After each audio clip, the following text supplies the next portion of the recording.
All right, so we're what day are we? Day 5. Yeah, day 5 Anchorhead.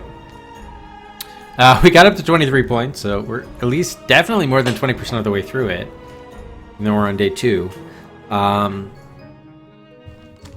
Most notably, yesterday we got the amulet, which should, I guess it's protect. We should probably go back and see what we're supposed to do with the amulet. I mean, obviously, I know it's a protective thing. I thought it was supposed to. The journals kind of seemed to indicate that maybe it was going to be used to help us find the secret entrance, but that's not necessarily true. Is there any way we can? I'm trying to think about. Hang on. I just wanted to see what they said about the amulet. Anyway, we did mapping too at the in the upstairs narrow corridors, which was like between the walls, and we saw holes that gave us vantage points of different rooms, so that was good. Found the observatory with the telescope there. I think we learned a little bit more family history of the Verlax. Oh yeah, and we made our way over to the asylum. We have to claim that we're a relative of somebody, but we need the last name of or surname of a patient to do that.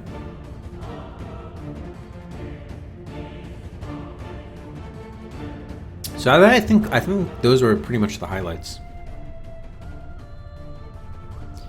I would be surprised if we asked for our first hint today. We'll see how it goes, but I wouldn't be surprised if that happens. I was close to doing it yesterday until we eventually did make progress with the amulet, which was good.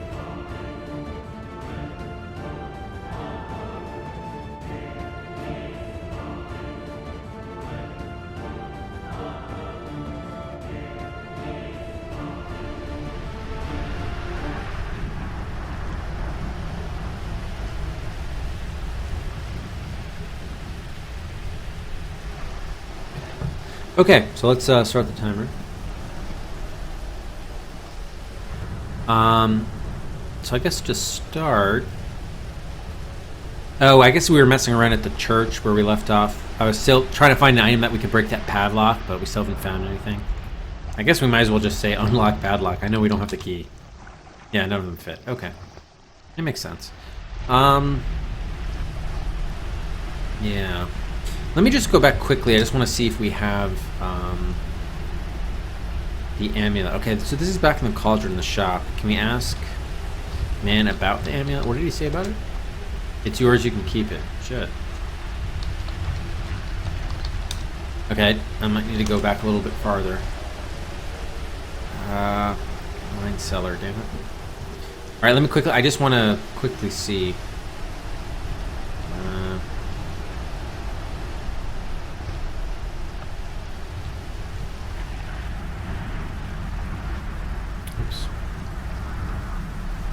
Wait, what am I doing? So we're just going back to... Oops. No, this is not... How do we get to the twisty road? Or twisting lane, whatever. Okay, that's from the narrow street. Northwest. Got it.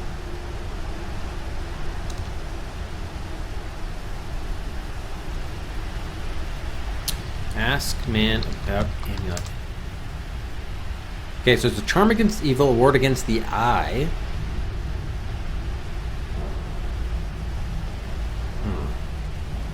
Yeah, so it's mostly about protection. I was hoping we could use it to find the secret entrance in the cellar, but maybe not.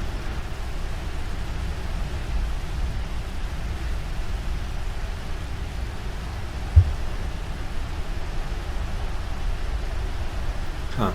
Okay. What's the deal with the violin? Is there any way we can get it? Can we play the violin? No. You don't know how to play it. Can we look in the violin? Nothing of interest. Look under violin. Look behind violin. Ask man about violin. A gift from a very old friend. Ask man about friend. The proprietor waves your question away lightly. No one important, he says. Man about the gift.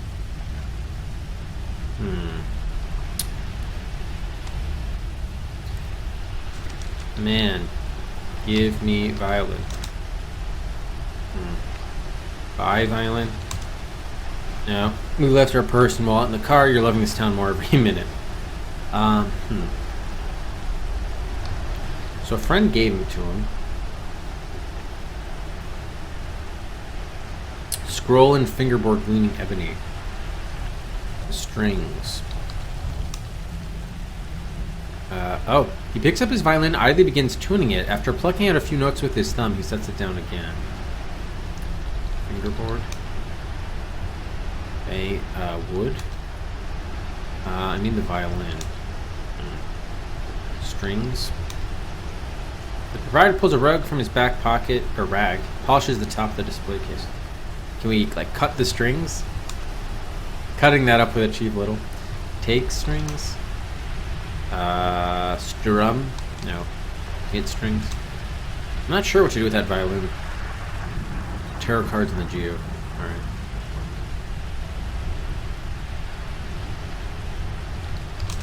Alright, so we can go back to the most recent save. I was trying to do some stuff in the wine cellar, but we still don't seem to be able to do anything. Can we open the amulet?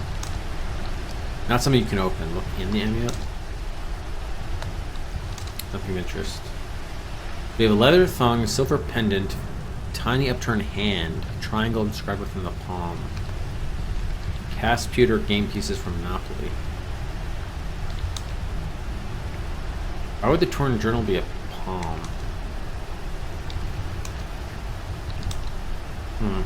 Okay. Thong. Cut to the thong.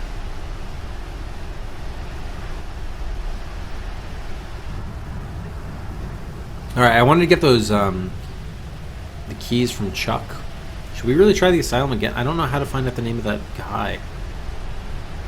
Probably we should be looking stuff. We should be continuing to look stuff up.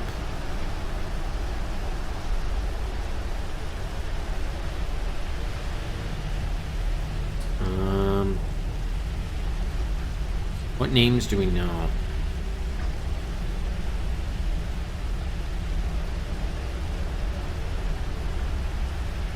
Squat Indians.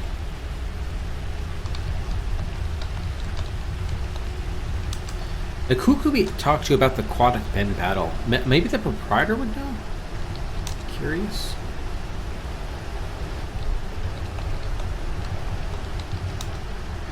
No. Can't tell us much about that. Or the asylum.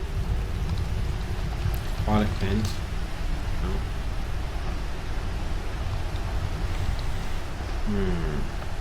Danvers? No.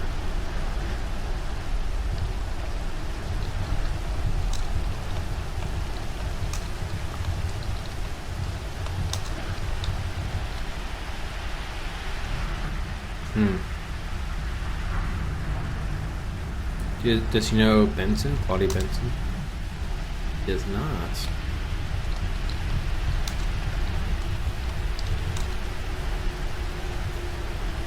Okay, we can only pray there's enough time. He gives you a strange penetrating look. Uh-oh. I hope we don't... I hope the stream doesn't... Uh-oh, dropping frames.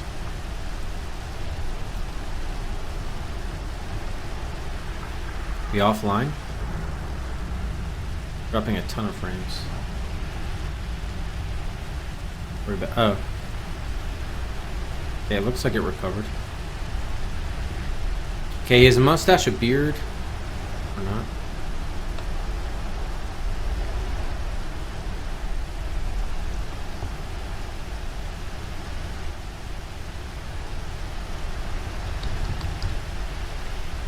Okay, cool. Thanks, Lich, for confirming.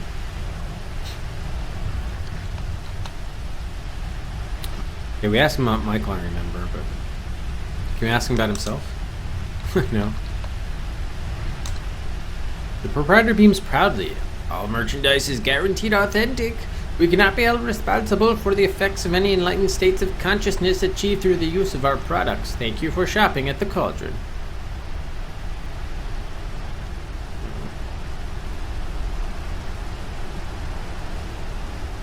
A geodesic dome.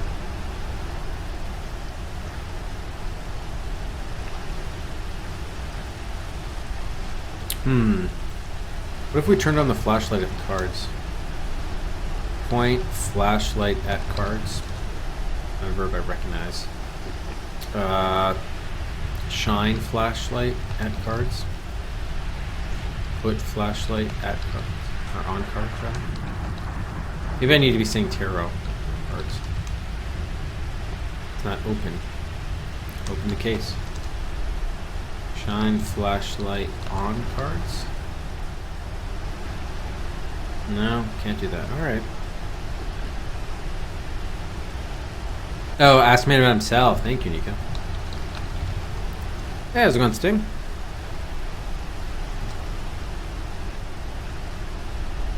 Me? Oh, I'm just a harmless old shopkeeper, a lesser charlatan. I've had this place for quite a while. The shopkeeper smiles at you a way that is not entirely comforting. I sell my little goods and generally try to keep an eye on things. I wonder if this guy, maybe this guy is like the Verlac.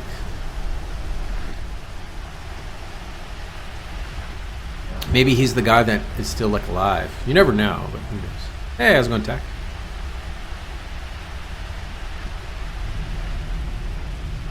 I don't know. Stranger things have happened for sure. Does he know about this comment?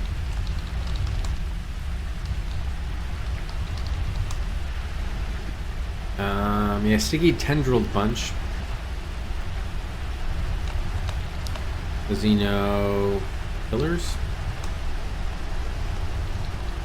Flute? Nahili? No. He does not. He does not. He always returns to his blood. Didn't they say the wine was kind of like blood? It did.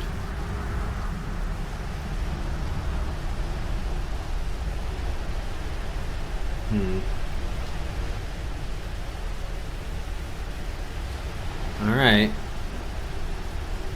I guess we'll go to the,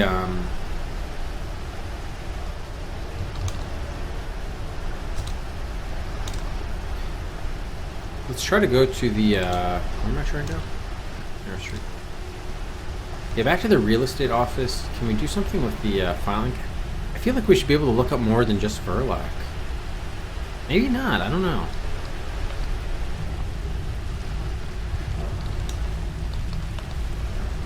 Have we found anything in there other than Verlac? I don't think we have.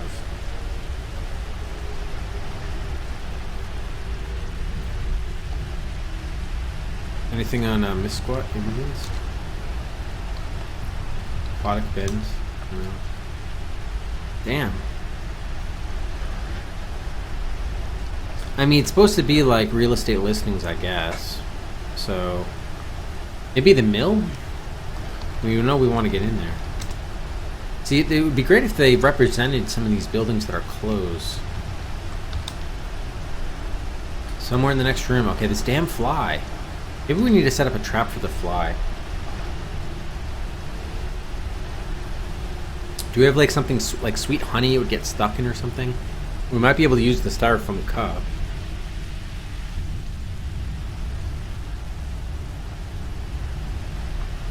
What's on the slip of paper?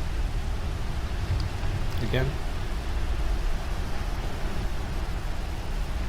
I mean, slip of paper.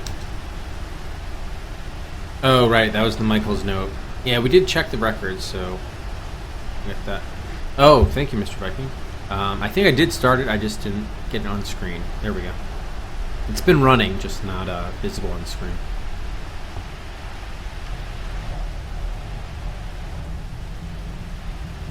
Yeah, so we already checked those records.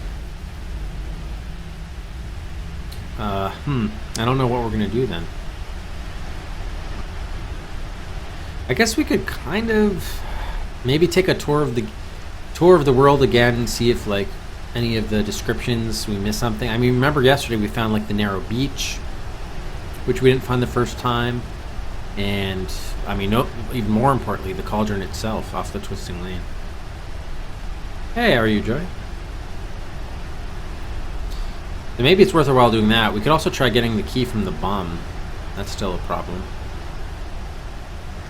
I don't know how we're gonna do that. We already drank all our whiskey.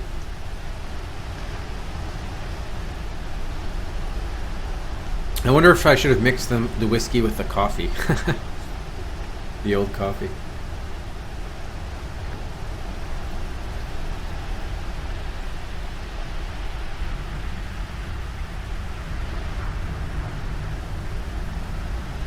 Yeah, I don't know about that.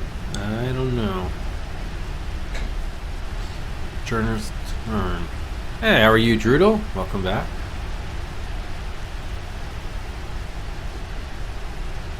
Yeah, I mean, we have plenty of things we need to do. The question is, what can we do? You know?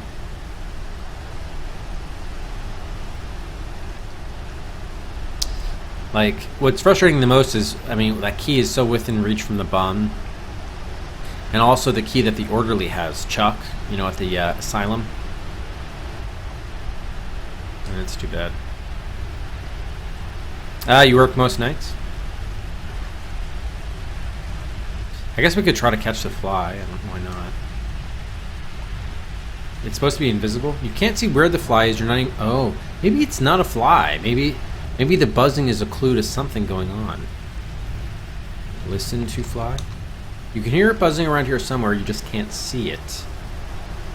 Okay. Let's get a description of the room. I mean, would a flashlight help? Should we turn off the lights? Pallid gray light trickles in from through the drawn blinds. The office is deserted. Can we close the blinds?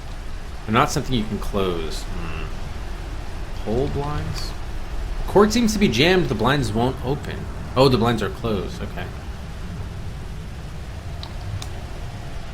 The blinds are drawn across the windows, letting in a thin trickle of light. They are coated with a thin film of dust. Wait, it's in the next room? I thought it was in this room. Wait a minute, so you're saying did the fly move, or what? It's now in the file room? Peering through the murk, you can make out the blocky outlines of filing cabinets lining the walls, a doorway to the west.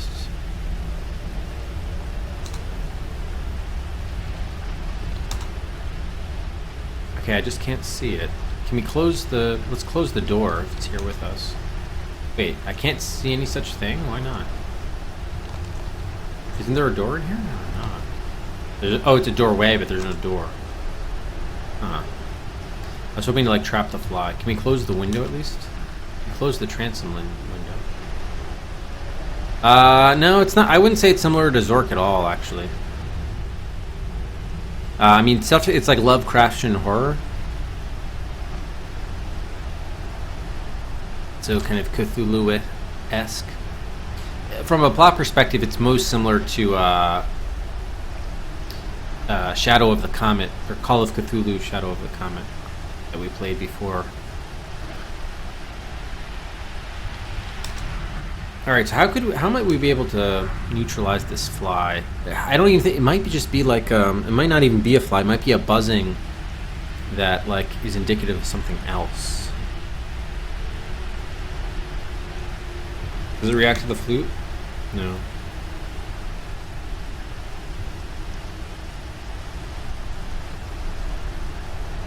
Maybe the fish oil? I don't know. Small quantity of fish oil. Pour oil on floor.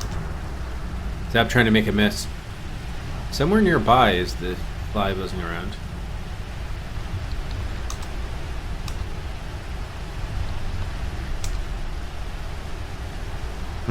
Somewhere in there.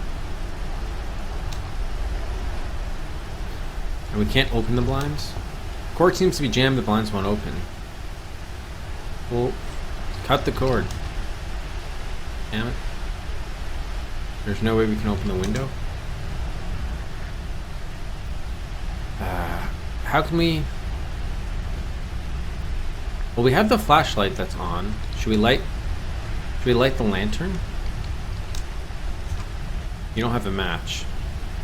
Yes, I do. Light match. Light lantern. You really should take it out of your pocket first. Oh my god. Old lantern. Ah, the match burned in our fingers. God damn it. Take lantern. Okay, thank you. Light match, light lantern. How is it out of... Oh my god. Oh, the fucking... Come on. They should put the last used item there. Alright. Put broom in trench and coat, we'll say. Oh, it's too deep to... Or whatever. Drop the broom. We're just experimenting here. Take lantern, light match, light lantern. The lantern is now lit. Put lantern on desk. I just want to be able to see... Oh, the match was still burning. Closed door. I just want to be able to get light in here to see the fly. Good boy.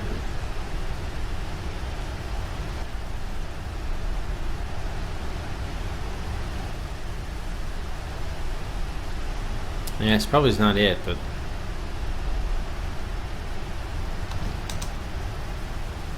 I don't know where the buzzing is coming from. Why not? Nothing of interest.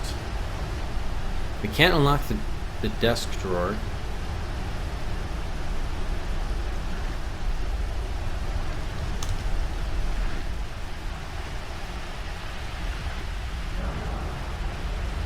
Pallid gray light. Can we like push the papers? Oops.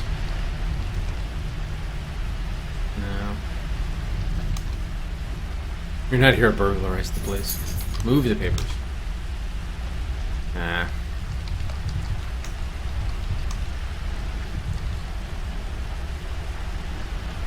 Alright, well let's pick up the telephone. Is there any way we could, You start it all out, but you can't get anything but a busy signal no matter how much you jiggle the receiver. Frustrated, you hang up.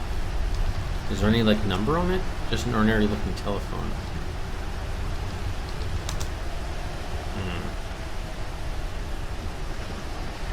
That's odd.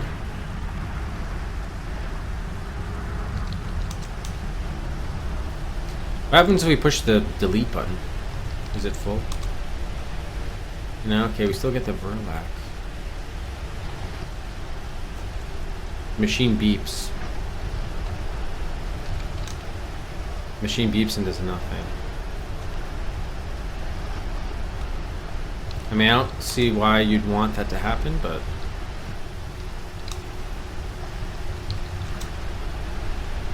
Small display. No messages. I don't know. I was just experimenting. What would happen if we delete? Alright, we'll restore. That wasn't the best experimentation. Man, we're still looking for that flat object to catch the ATA key.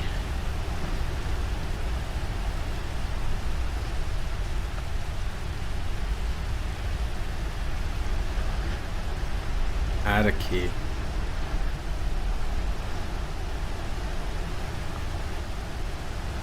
Oh. It's really more of a faculty ID card. We haven't seen any like doorway to open with the Cthulhu sign. No. We do have a towel though.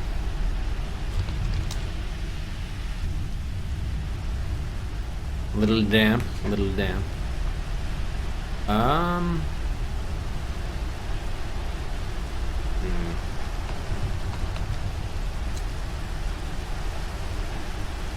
Put towel in, man. Oh, we're in the wine cellar. Got it. Dropped. Take nut flower towel. Wow, I must be tired. If I said flower, I meant towel. Yeah, wow. This is not a good start here tonight.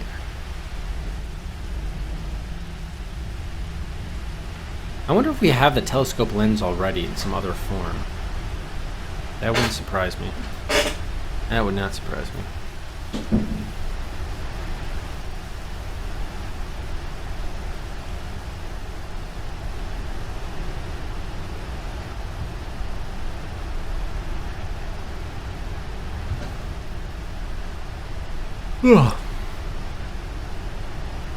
Alright, I think we can get rid of the topics, because There are plenty of places to look things up, but...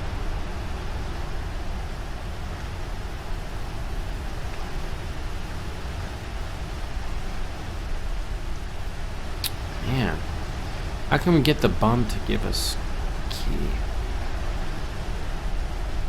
Oh, we do have an umbrella. Can we pull handle? Nothing obvious happens. How about twist the handle? Little quick push handle.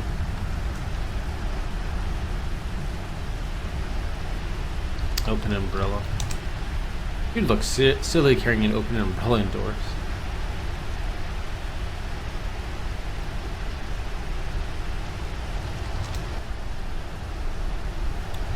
Alright, back to the cauldron.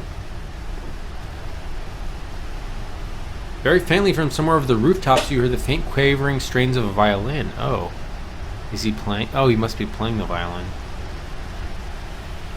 Huh.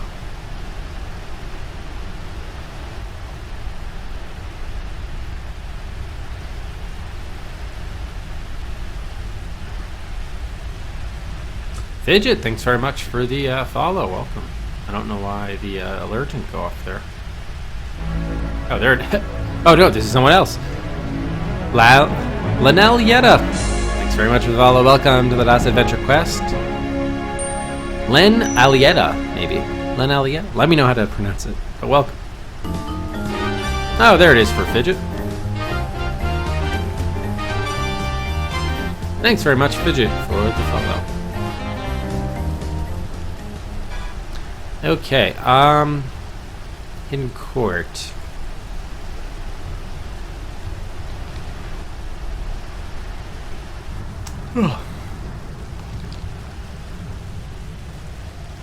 Take the sign. It hangs just beyond your reach. Really?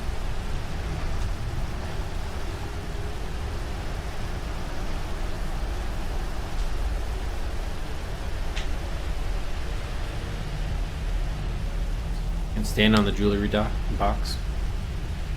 Yeah, sorry, guys. I'm pretty tired. Woke up at 5 this morning. Hey, welcome, K. Price.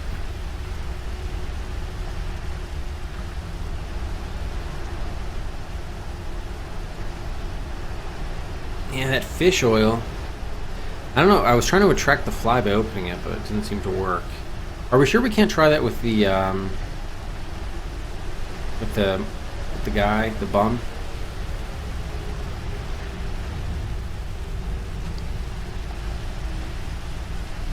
Open tin. Give tin to bum. No, he doesn't want that. Would you like a towel? A bath towel? And he only wants, and he doesn't want the cup. He isn't overly fond of cold. Maybe can we heat up the coffee for you, sir? Then you'd like it. It snowed a little bit last night. Well, first of all, we didn't have any snow last weekend, Knox. The power went out despite there being no precipitation of any kind. We did have a little bit of snow last night, but by like noon it was all gone.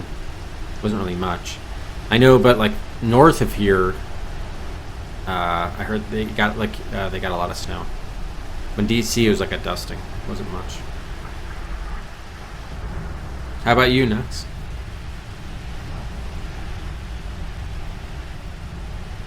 Silver locket. That's the one with. The silver locket is a boy's picture. The boy in the picture looks no more than 3 or 4 years old. This was William, I think. He's smiling. There's something disconcerting about his expression. Right, mentally retarded. Only these features fill the tiny frame. Look, can we look at his eyes? Nah, not really. Ah, 4 inches. That's a sizable amount. Is it supposed to snow again?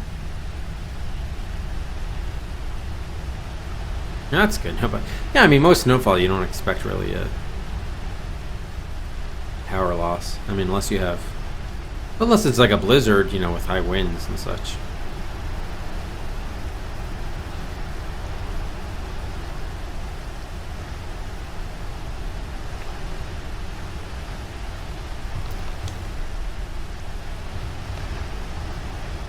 Oh, less than half a foot. That's not too bad.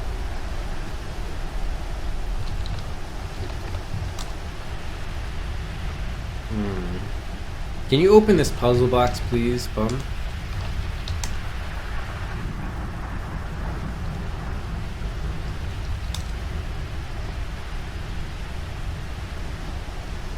Wood.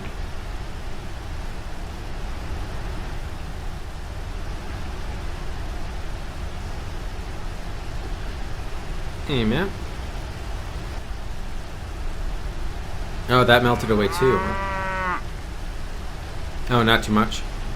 Alright, so maybe they were saying it was going to be like a nor'easter, but maybe it turns out it's not so bad. Even in the northeast.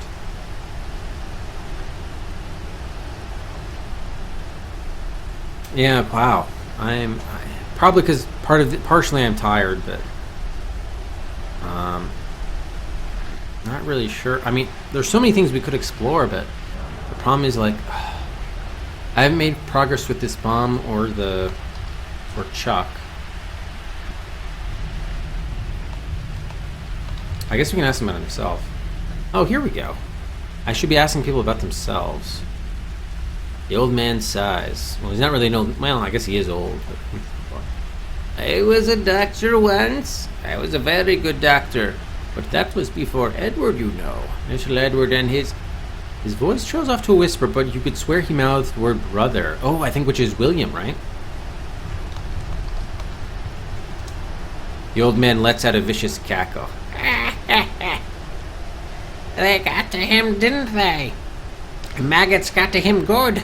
Got into his head. The maggots got into his head. Eaten at him until he had to crack it open to get him out. Poor boy. He shakes his head. Delivered him, I did. Pulled him right out of his mama. Him and his...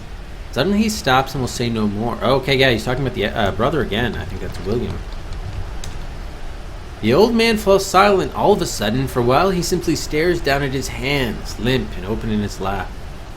Then, drawing a deep breath, he begins to speak, and for the first time his voice is steady, without the reedy whine of alcoholic craving.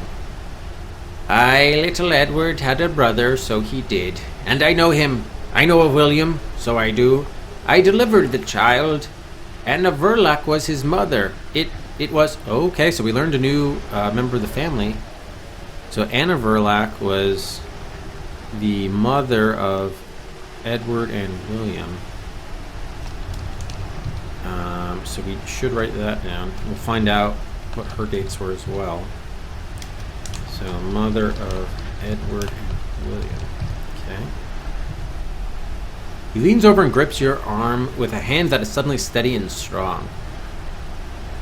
It was her father's poison seed, you see?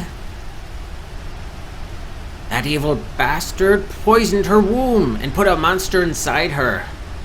What she gave birth to, it wasn't... Oh God, when I held that abortion in the shape of an infant, the thing with hooves for feet and its crown of writhing, when it looked up at me with its father's red-rimmed eyes. The old man shudders convulsively, and it's a while before he can speak again.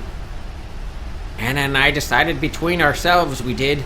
Her child, it lived for a few years, but it was sickly and in pain, and it could never be normal nor healthy. She brought it to me. I was her doctor, you see. I'd seen her through her child's birth, and she trusted me. And I put the thing down, softly and without pain, and they laid it to rest in the family crypt. That's William, then. So did they prevent the monster from continuing the line? And Anna thanked me for it, so she did. The old man falls silent again, and his wavering bloodshot eyes wander once more out to sea, and he is lost once again to the horror and pain of the memories that can only be silenced by grit. Alright, so we'll give out a Cedric for that. We learned some interesting things. Let's ask him about Anna. Tears stream unchecked down the old man's face. Shouldn't have happened to the girl. Only 17 she was. Still a child when that red-eyed monster took her. His eyes suddenly darkened, his fists clenched. His own daughter, just... God fuck him. Shouldn't have done that to his own daughter. God's fuck 'em all. Yeah. Okay, so we need to know the name of the father. Do you know about that? The old man shrinks away from you. Not here, he hisses. Not anywhere. Never speak it. Damn it.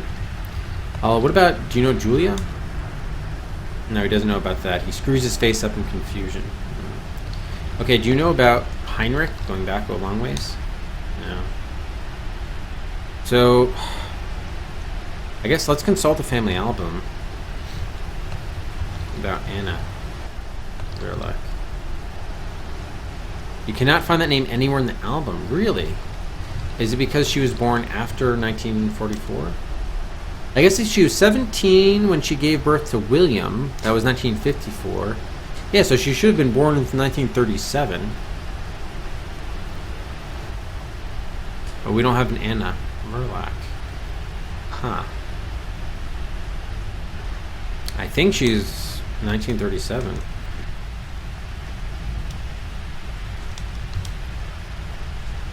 I don't know. But at least we know her name. What's the name of her father, though? He's not going to tell us. And he still won't let the key go. Damn it. What did he say about underground? Where they don't know how to look. No. He doesn't know about, like, Verlek's general. What does he say about that? The old man seems to physically shrink just a little bit, darting nervous glances around the empty lot. Oh, they're the worst of the lot, he whispers. They're the queen maggots, so they are, sitting all fat and full of poison in the center of the nest. Particularly that one, the worst one of all, the one with the red-rimmed eyes. The bum stares at you. Those red-rimmed eyes were the most horrible thing I'd ever seen, he intones. What's all this about maggots? The old man leans close, and in a loud conspiratorial whisper begins to rant. Why, this whole town is full of them, so it is. They get into everywhere. They burrow in. They burrow into the ground. They burrow into your house. They burrow into your skin. They burrow into your head. And then, before you know it... The old man grins horribly and makes twirling motions next to his temple with his index finger. They've eaten you all up, so they have. Eaten you up from the inside. Ask Edward. He'll tell you. The old man suddenly lets forth a wheezy cackle that reeks of a dying liver. Well, can we tell him that Edward's dead? No, okay, no. Alright, he said maggots. What was the other thing? Oops.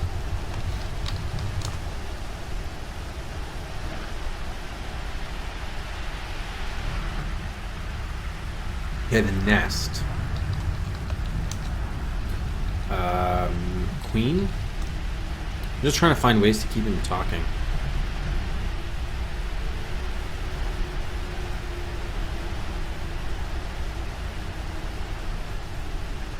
So where did he was a doctor, but I guess in the hospital. The bum shakes his head and looks away. Ain't my name no more, he says quietly. No more. What about the mattress? Whiskey? The bum perks up. More whiskey? He asks greedily. What about coffee? You want some old coffee? No. What else could we ask you about? Do you know Michael? How about Anchorhead? The old man covers his face in his hands. Not a town, he cries. Not a town, a hive of burrowing insects. A swarm of maggots they are. He looks at you slyly. But they can't find me when the maggots come out. They can't find me in my hidey hole.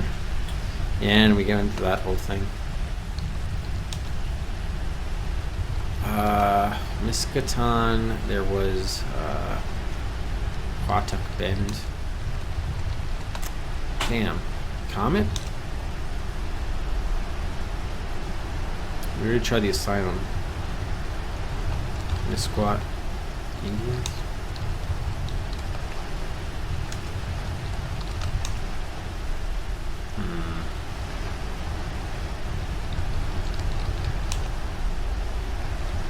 How about Claudia? That's...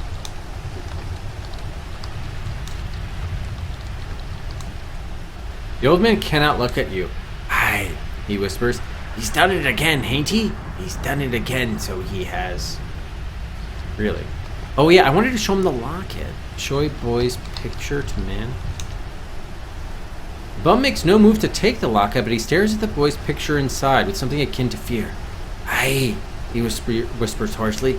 That's him, so it is. That's the boy. That's William. Yeah, so I guess William was the... Do we know when William died?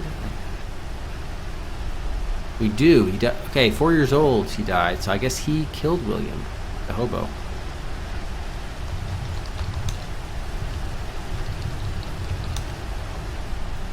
Okay, so newspaper was just about Jeffrey Greer. Can we show the family album to him? How about the journal? Who can tell? Who can tell? Okay, so he's not really much in for reading documents, but...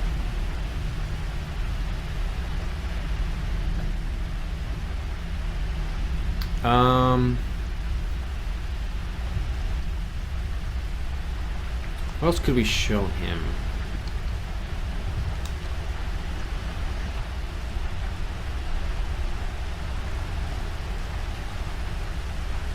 What's the deal with the lantern? Oh, we should wear the ring.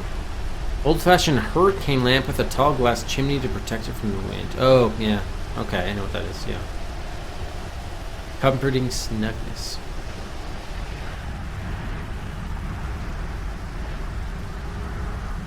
So I wonder, who's the sister? No, I guess, you know what? I don't think it is the sister. I think it must be Anna. Let's read the diary again. The diary is probably written by Anna. Must be what's going on. Yeah, because Father came to her bed last night. We don't know Anna's mother, but... yeah, this must be written by Anna. So what I understand... Wait a minute, maybe he's not. Because remember, Anna wanted to get rid of William too. And then the father says he's the child of the devil, but that would be him. So maybe William was not that devil kid that the doctor killed. I don't know, it's very confusing.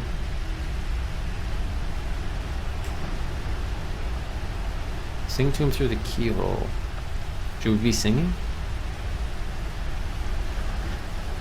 Oh, the doctor has a plan. So I don't understand. She doesn't want on one hand she doesn't want the baby to be hurt, William. But on the other hand, she gave him to the doctor who killed him. I guess like he was mercifully, but. And then why would the father say he's the child of the devil when like it should be him? I don't know. It's weird.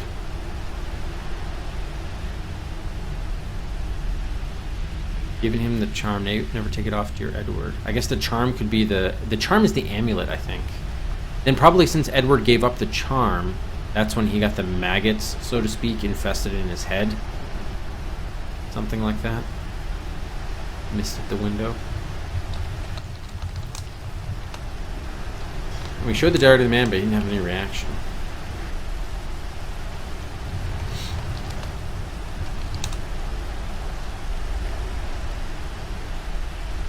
The red-eyed monster took her.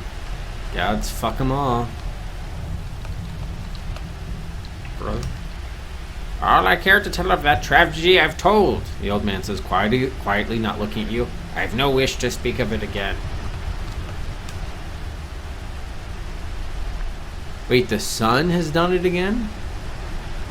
Is it Edward's son or some other... I don't know. Maybe Edward kidnapped him?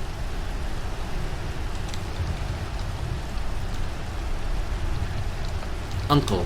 Whoops. Actually, we should say grandfather because...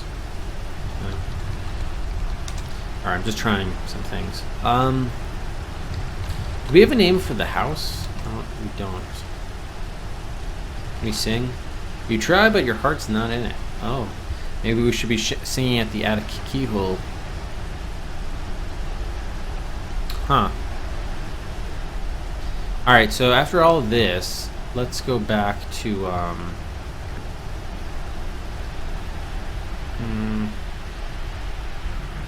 let's go to the asylum again. Can we ask Chuck about himself? I get off later this evening if you want to get to know me better. Yes. Oh, that was a rhetorical question. Ask Chuck out on date.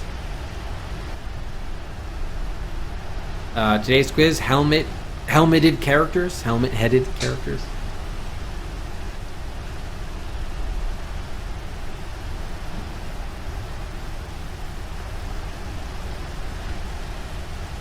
Alright, so we made progress with the bum. We know he's the doctor. I think he killed William. Let's just assume it's simple and then he killed William. Per what's-her-name's request, Anna's request, who's the mother who got fucked by her dad. I mean, the question again still is we still need that Keith from him, though. So, we got a new name. Is there anyone else we could ask about the... I guess we could ask the proprietor about... name. Yeah, let's go back to, I guess the shop.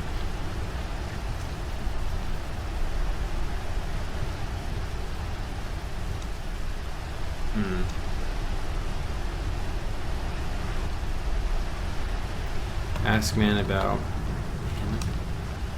The proprietor takes a deep breath and pauses for a moment before replying. Now there, he says slowly, is a family from which no good... Oh, just relax. Crap. The proprietor looks sad. A coffin that won't stay buried. A skeleton without a grave. Not his fault. Not his fault. What? The coffin keeps on coming up? Well, he was buried in the family plot, right? I guess we should go back there. I haven't been back there on day 2, have I? Maybe we should go there. Where was that? Was that in the churchyard, or where was that exactly? It was not in the churchyard.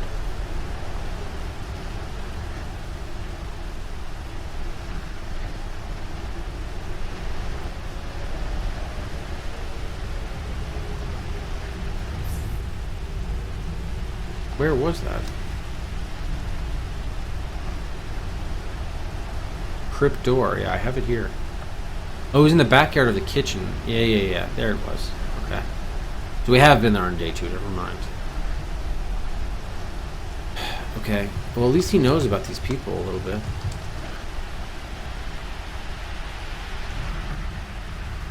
Alright, we asked about that before.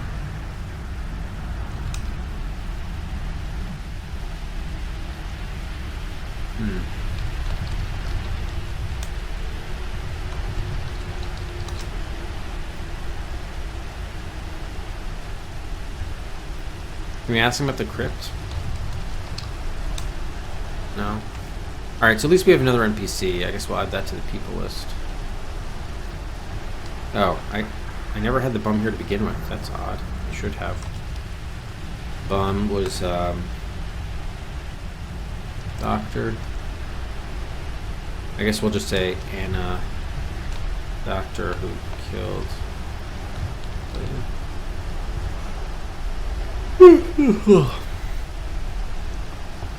Oh man.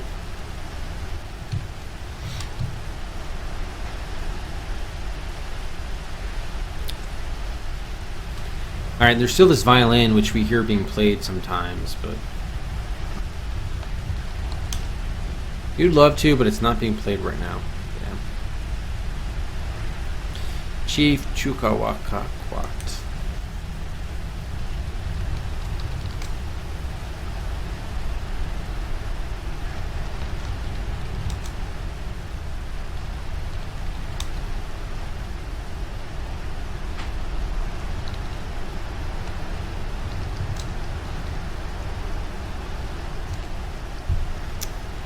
Out of my reach. Go behind case. Been close enough already.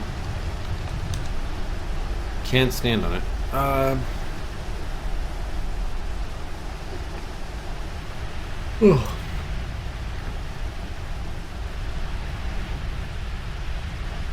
Yeah, this is not good. This is not. Oh, well, I probably shouldn't have streamed tonight because I'm just too tired for this. Yeah, we might have to have a shorter stream tonight. I'm just having trouble like focusing, especially like making these connections and everything.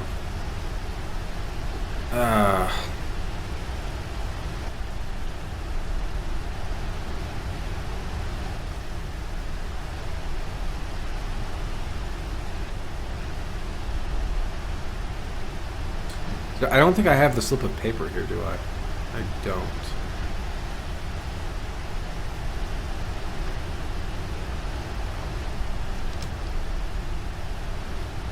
Michael's paper slip. Not that it really matters.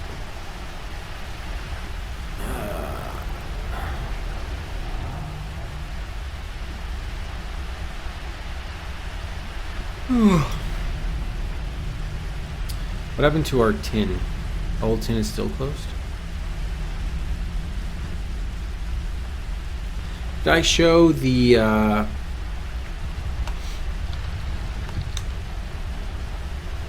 He looks the silver locket over carefully, then hands it back to you. Fascinating, he says, nodding. Truly fascinating. Does he say that for anything? Yes, he does. What is a? What do you think? What do you think it is? I'll take your guess, Glitch. Yeah, it is fascinating indeed. All right, probably should show the amulet to the hobo.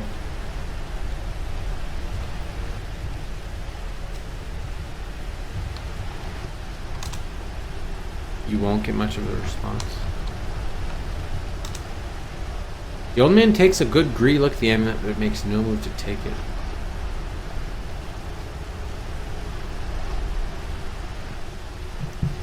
That's exactly right, Glitch. That's exactly right.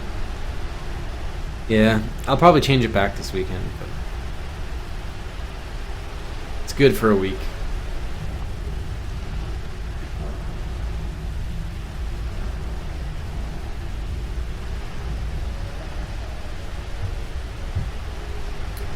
Okay, I mean, so at least we learned about Anna, but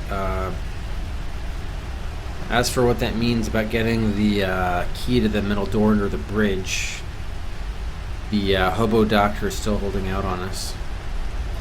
We looked up Anna Verloc in the family album, didn't see much. Wasn't there somewhere another source we were supposed to look up people? The records, but those are still, for whatever reason, those are still,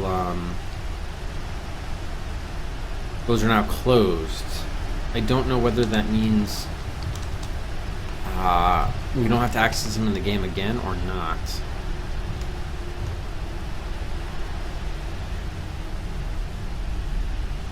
Where am I trying to go?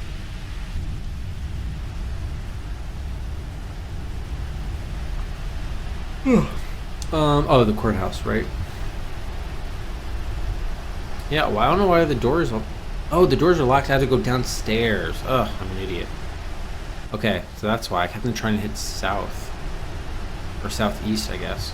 Wait a minute, was that north? Does north also work? Yeah, north works too. Ah, damn it. I was just wondering. Okay. So, look up Anna Verloc. Alright, born... Here we go. Okay, so she wasn't born 37. She was... 36. Alright, close enough. Probably depended on the month. 17. Do we need any other... Well, we need her death date. Do we have anyone else we need to look up? I think the diary sister is Anna. I'm willing to say that at the moment. But I think we have dates on everybody else, except Precious, right?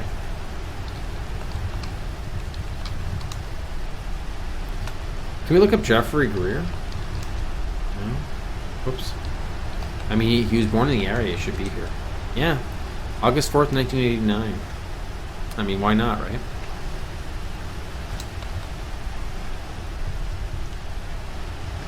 Okay, what about Claudia Benson? Nope, no records for her. Doctor? Dr. Bum. Hobo Doctor. How about Chuck? I don't know his last name.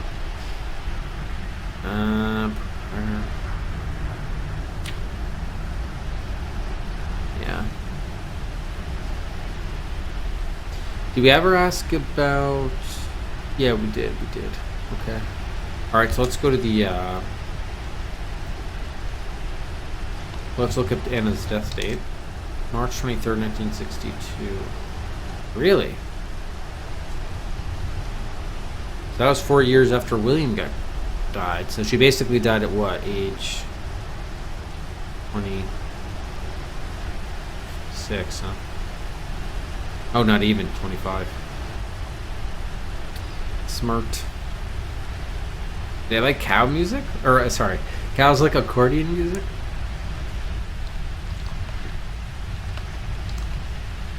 The boy isn't dead yet. The fear is that he might be by the time anyone finds him. Yeah, we probably should locate Jeffrey Greer, to be honest. Probably what we're going to end up doing is rescuing him. 1772. Alright, so we have life and death times of Anna Verlack. Is there no other information other than their... Like, I'd love to know the relatives.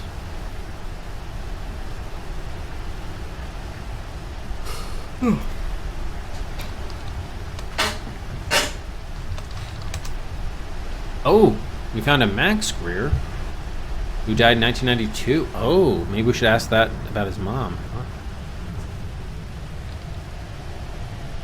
That's interesting. Yeah. Huh. Interesting. Okay, so we don't know exactly who Max Greer is, but at least we have someone to talk to about now. So he died... Oh, he's probably the dad. I see. He's probably the dad. But he died in what year? I didn't see 63 he was born. Okay, so 9/2/92. He's probably the dad. Okay.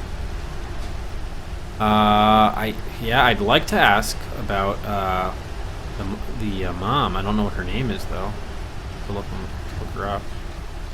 We have a Chuck or a Charles. We just do Verlack for getting a ton of shit. Yeah, dozens. Ward. Julie Ward is born 64. Okay, I think we have that already.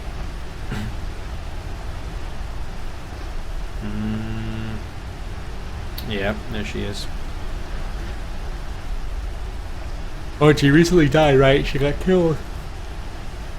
Shotgun by Edward. Harmony.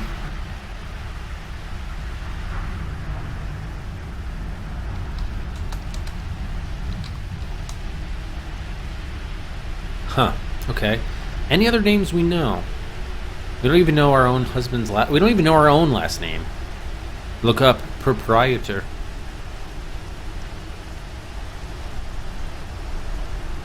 We got a little bit lucky with Greer, but the rest of this is not going to go well.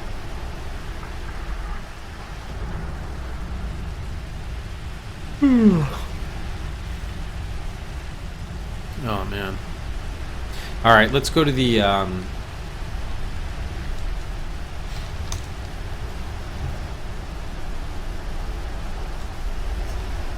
why don't we go to the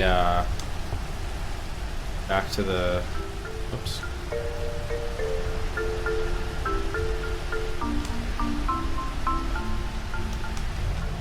Shantytown.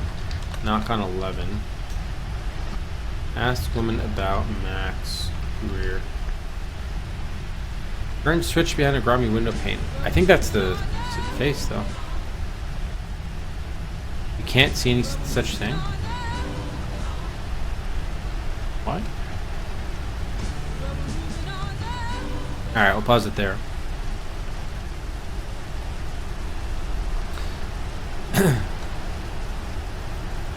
Matt, 3 for Orpheus Curse. Moves out of 3 poisonous Gennaros up to, well, Dixon at V4. Dark, also 3 for Once Upon a Force that will kill the poisonous Gennaros.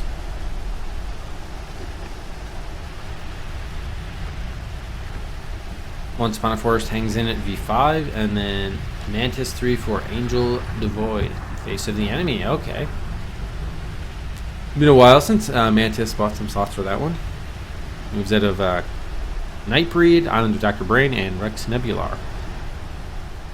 Back into the, well, not back, I think for the first time into the top 10. At R10, as Retrograde Tom makes a furtive rattling. How's it going, Tom? How are you liking Return to Zork? And I guess we'll do last call for buys.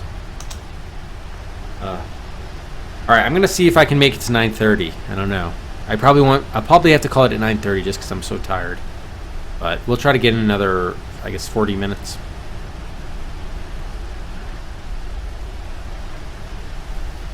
I'm surprised, I guess the woman wasn't there to ask her about anything.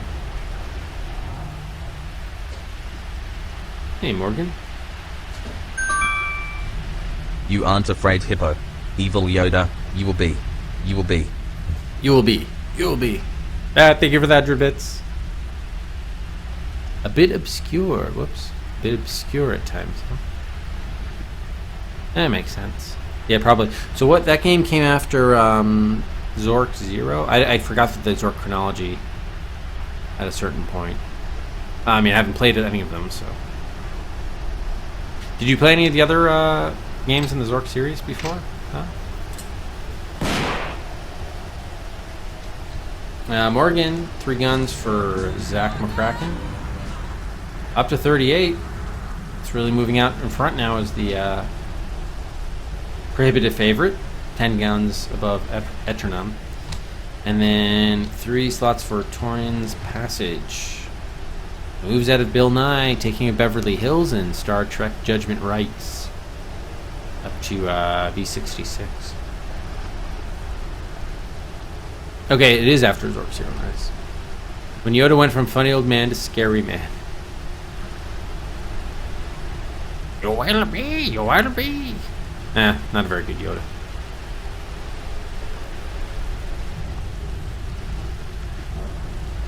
Oh, you messed around with them? Nice. Oh, cool. You saw us playing some of them, or at least the first 3. Yeah, I'm excited for Enchanter. I was trying to get a sense from Infocom people where Enchanter was on their Infocom wish list, but no one, I don't think anyone didn't. No one really responded to that, did they? I mean, I think because Hitchhiker is the only other Infocom is the only Infocom at the moment game. The only Infocom game at the moment. that's queued up.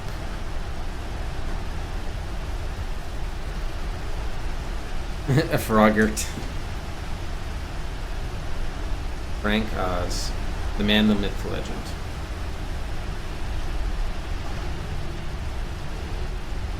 Alright, so let's do timer at 40 minutes. Okay.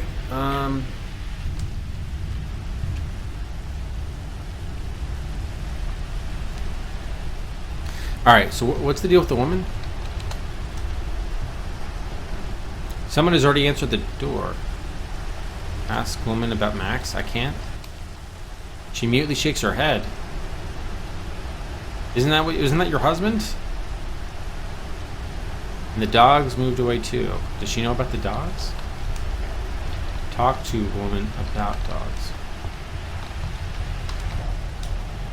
She doesn't know about Max's career. Why not?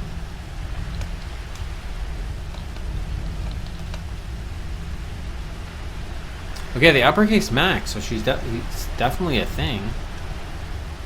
But then she doesn't like Jeffrey. Is there anything else we can get out of her?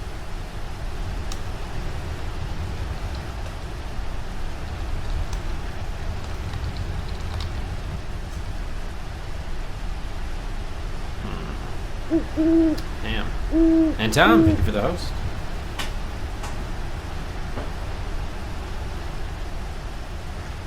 I don't know. It seems like this should be the widow of Max Greer, but she had no reaction to him whatsoever. So who knows? But Jeffrey Greer was born before Max Greer died. For what that's worth.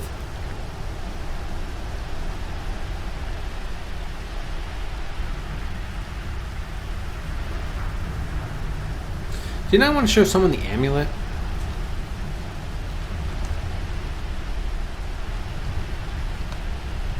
Not her, but...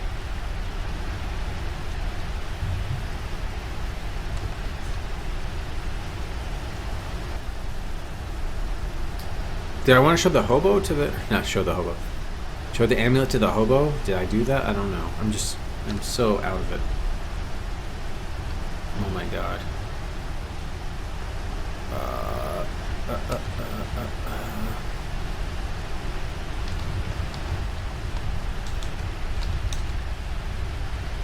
Oh right, I did do that already. Shit. No reply. Okay. Alright, let's quickly look at our to-do list. If we can't figure out what more to do, I might have to ask for a hint here. I know what I'd like to do, I just don't want to know where we can make progress. So the fly... I'm sure we have to catch the fly, but it's like a fly buzzing situation in the office. It might not actually be a fly, it just sounds like a fly. So looking for that flat object. Chili Willy.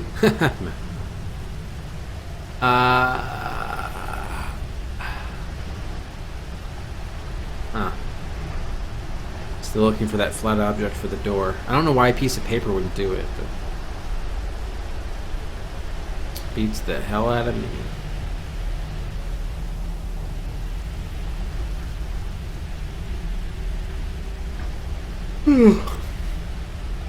Alright. Really, Willy.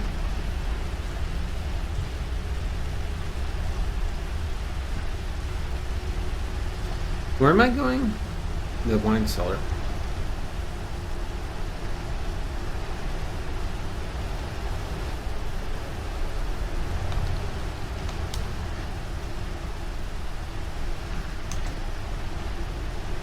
Okay, what did I want to do here at the wine cellar? Oh, I don't think I wanted to do anything. I think I just wanted to see. I can't remember what I was thinking a minute ago. Or 30 seconds ago. I'm just so tired. Shit.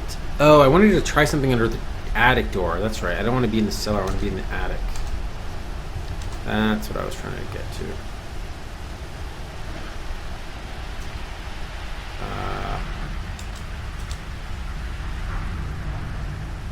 Right. Okay. And I think I was like, oh, do I have a new item we could put under there? The towel. I was so excited for the towel, but it's not flat enough. What bullshit.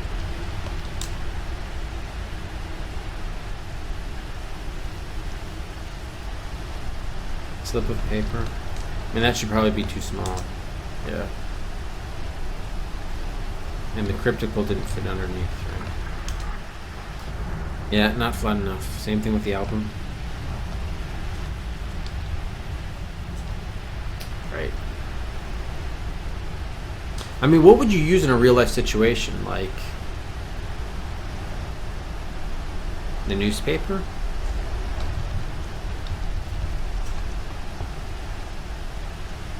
I never tried the newspaper? Oh my god. You slide the newspaper under the door, leaving it only an inch or two sticking out on your side. Nice, finally. Jesus.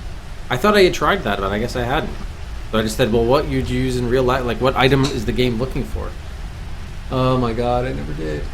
Alright, well, hopefully this leads to some progress here. Jeez. Alright. What was the letter opener was the narrow object in the keyhole. Tip of the letter opener bumps against something, and you hear something thump onto the newspaper on the other side of the door. Pull newspaper. Something metallic falls off the newspaper as you pull it out from under the door. Take... Well, it's a key, isn't it? There's only 1 point. You pick up the old-fashioned brass key. It's an old key, the kind with a round barrel, about 1/4 inch in diameter, and flat, square teeth. Alright. We made some progress. Attic door key is procured. Can we unlock that door now? Oh, this is not the attic key. Huh. So someone put the key in on the other side of the door, but it's not the attic door. Are you sure it's not? I mean, I have that on my key. Oh, the brass key is not on the key ring? It's an old key, yeah, round barrel. Can we put it on the key ring? Okay, now it's on the key ring. Now unlock the door. There we go, we unlocked the door. Okay, that's a little silly, but whatever. Alright. Yep, I just discovered that, Aardvark. Just discovered that. Alright, let's open the door and save for sure. Alright, we have a new location, the attic cell. Where the hell's the attic? Here. Alright, maybe I'll perk up now that we've actually made some progress here.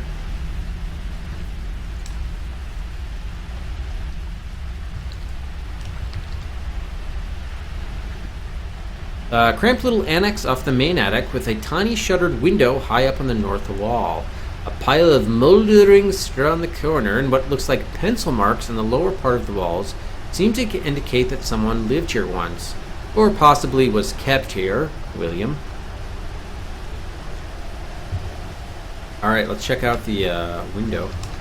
All of the windows are tightly shuttered and frustratingly painted shut. However, enough light filters through the slats in the shutters that the house ought to be at least navigable during the daytime. That's something. Did we turn off the flashlight, by the way? That should not be on. Okay, thanks. What about the straw? This disgusting mess might actually have been some poor soul's bed. You shudder, wondering what sick relative was kept prisoner here and when. Well, fortunately we know both of that. Can we search the straw? You gingerly poke through the filthy straw, barely able to suppress your disgust. However, your search is not unrewarded. Underneath the thickest part of the pile, you discover a tiny gold locket. Remember I had here find William's charm and locket? Well, we found the locket. The charm might be the same thing, so we'll just cross that off. I think that looks like we've done that. Let's look at the gold locket. It is oval-shaped, held shut with a tiny clasp. You open the gold locket, revealing a woman's picture. I expect this to be Anna, the mother. From the quality of the photograph, you'd say that the picture must have been taken sometime in the 50s. The woman looks no more than 20 years old. Yep, it's Anna. Her pale, fragile face is framed by straight, dark, mousy hair, and she seems to stare plaintively out at you, her expression one of haunted resignation. So yeah, okay, so that at least confirms that Anna did indeed write the diary, and that William is her son. I'm guessing Edward was the son too. What year was Edward born? Actually, let's look at that. Aha. So here's what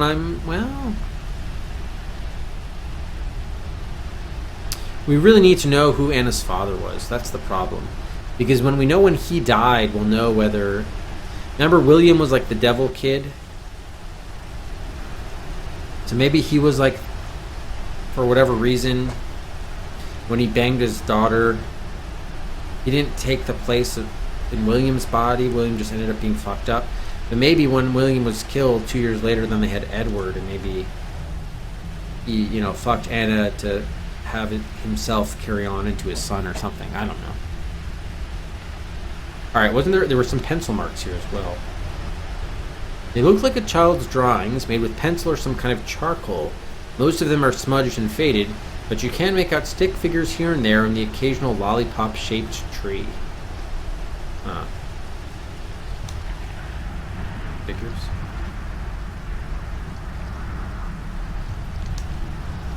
Alright, smudged and faded.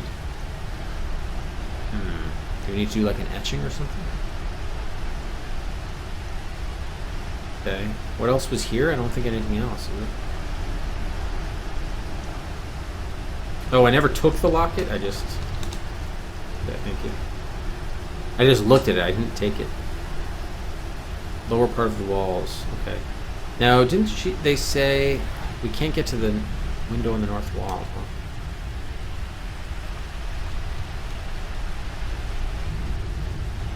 All right, so I mean, I'm glad we made progress and got this stuff, but what are we gonna do with the lock? Maybe we could show the picture to the hobo, Anna. Show him the Anna photo. We have both lockets now, just like she said in her diary, right? Yeah, he's locked in the attic. I go to see him whenever father is away. I sing to him through the keyhole, slip him sweets through the crack under the door.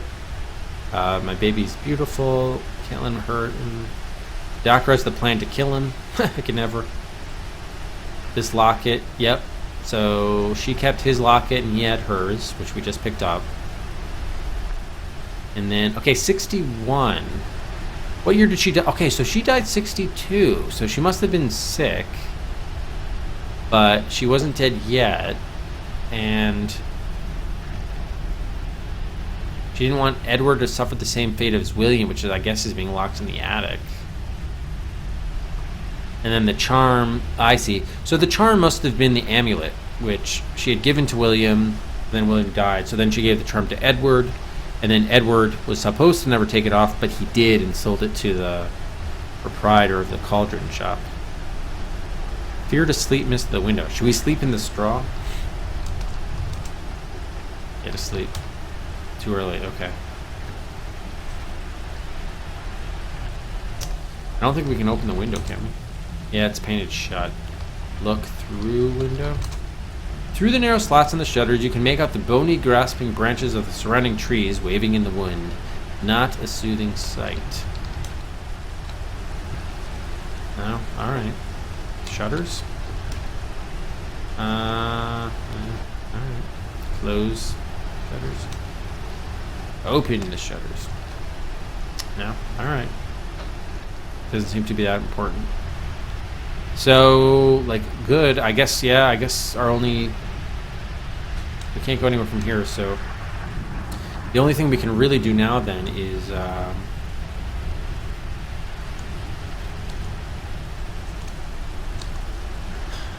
guess we'll try the hobo again now. Oops, went too far. Show women's picture to man. The bum starts to reach for the locket, but his hand stops a few inches away. His fingers are trembling. He gazes at the woman's picture with grief and regret and a hint of something akin to love. Why? He whispers. That's the very likeness, so it is. That's my Annie. Anna, pretty little Anna. Can we give you the locket? He starts for the... Oh, same thing. I mean, alright, he commented on it, but...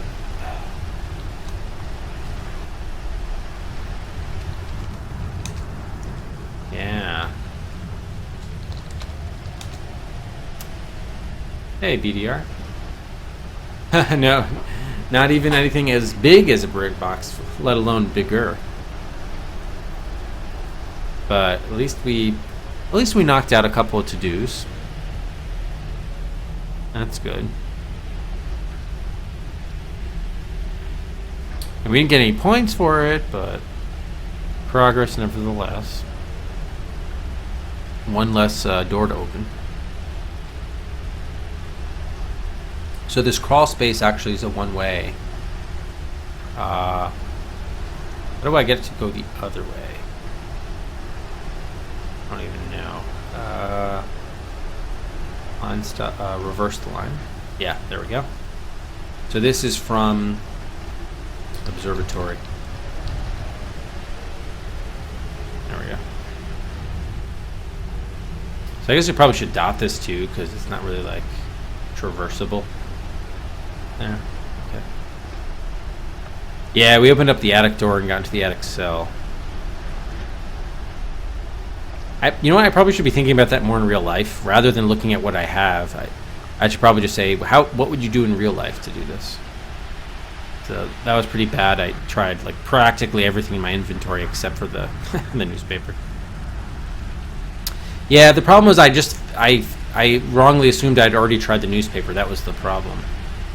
It's not that it didn't occur to me, it's that I thought I had already tried it along with everything else.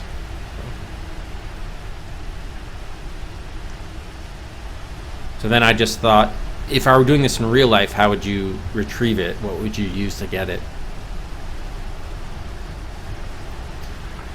Alright, fucking Chuck, man. Fucking Chuck. We still don't have any last names except for Greer, Ward, and Verlac.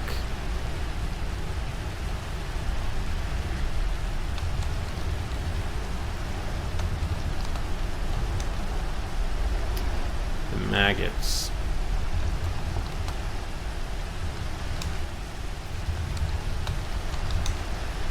He doesn't want to say about that again.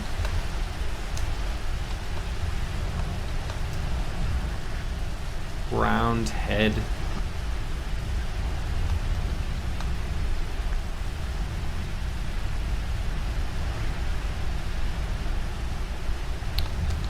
The hole, the hidey hole. I guess he's paranoid about the maggots.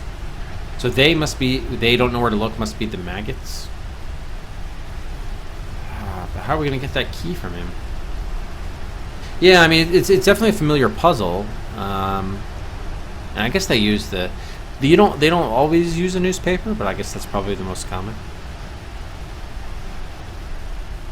Yeah, the bum in the vacant lot was the doctor, the Verlac family doctor that delivered both Edward and William from what we now know the name of the mother, who's Anna.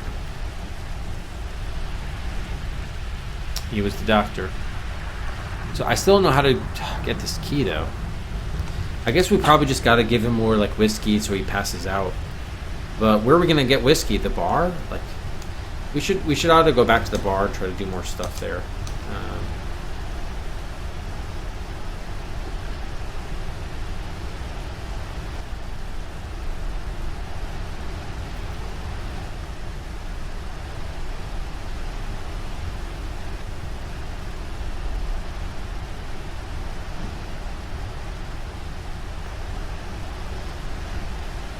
There are lanterns, rafters.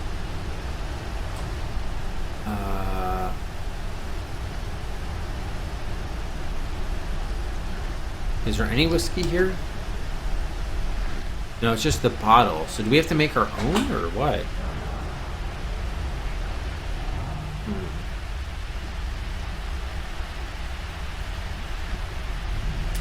Bootleg and rough good. Maybe we should ask. They all seem satisfied enough with their beer. Okay, so they don't want the vodka. The whiskey. Do you know about the bum? No one answers you or even looks your way.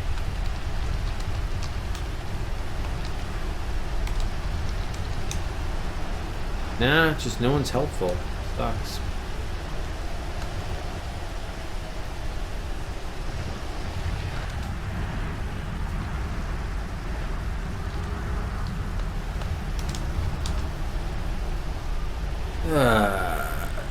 Yeah, he gets pissed that there's nothing in there. So how do we get more whiskey? Like, shouldn't it be in the kitchen somewhere? In our house? Or... It wasn't in the wine cellar, for sure. I mean... Maybe we should do another search of the kitchen, I guess. Why not?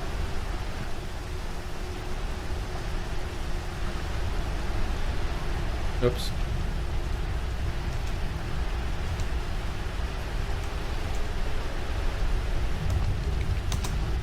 No whiskey here.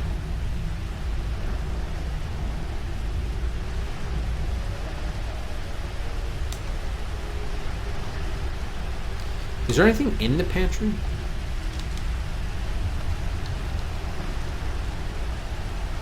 The ragged seaside bars. The ambience of despair, misery, and hopelessness. That doesn't sound good. Pantry's empty, okay. There's dust on the shelves.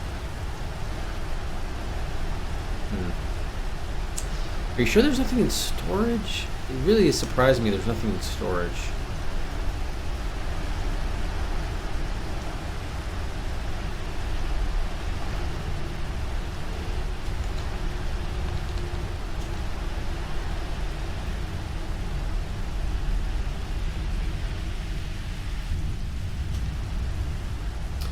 Nothing special to the south? Wasn't that where the storage area was? Yeah, it should be south. Oh, what do I want to examine? Got it. So yeah, we have crates and boxes, but...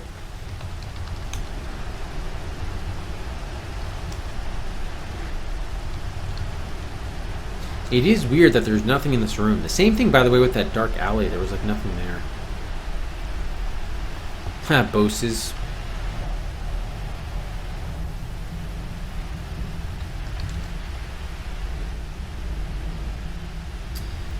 Linens, clothes, and newspaper clippings. I'd like to see the newspaper clippings, but... No, they don't care. There's no way to go. Alright. Fair enough, fair enough. You see nothing special to the truth?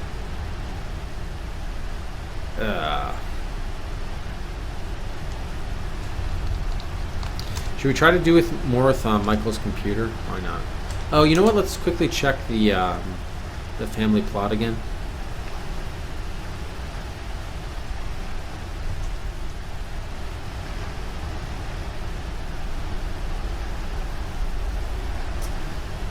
It was the crypt, right?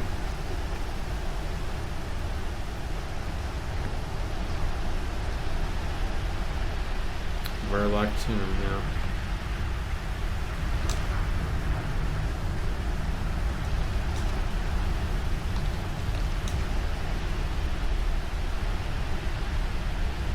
Yeah, I can't get it open. Okay.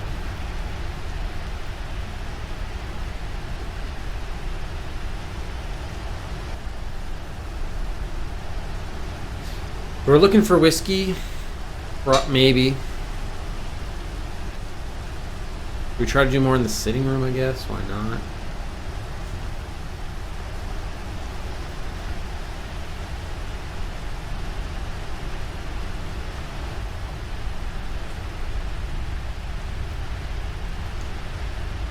Oh.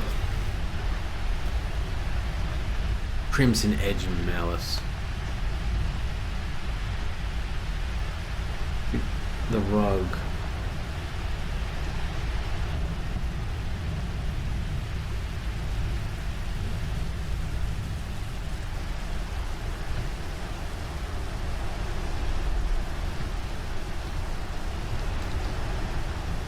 But this time we can't see the any eyes there. Speed metal.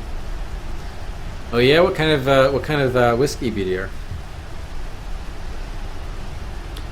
Angry, not hungry hippos, just angry hippos.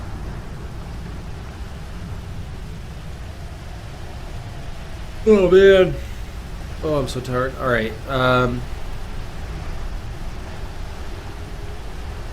so my reluctance in asking for a hint is, I'm sure there's probably like 15 different ways we can make progress at the moment. Unless you guys think otherwise, where there's one clear blocker at the moment to making progress. If that's the case, I might be more amenable to asking for a hint. But I just feel like there's so many ways to ask for progress now. Asking for a hint isn't really going to lead to like a domino effect to help us, knock out 3 or 4 known to-do items. Yeah, that's true too, class. I know, yeah. That's why, this is the wrong game. Or not a good game to be tired with 2. And then able to put 2 and 2 together so much. Not so much. Oh, we did find the flat object to get the attic key, so that one's done. That one is done. Is it possible that that key opens more than just the attic? I mean, it's possible, not likely. We already tried it on the crypt. Where are the other locked doors we have? I mean, if it was going to open anything else, it would have been the crypt, because that's on the family property.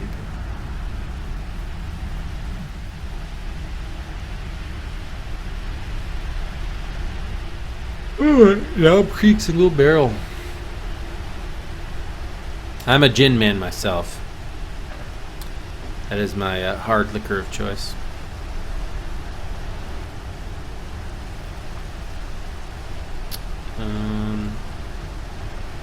Something tells me we don't actually need to get those replacement fuses, but I'll keep it on the list. Still of note. So I think the woman at Shanty 11 is Greer. Greer's mother, maybe? Do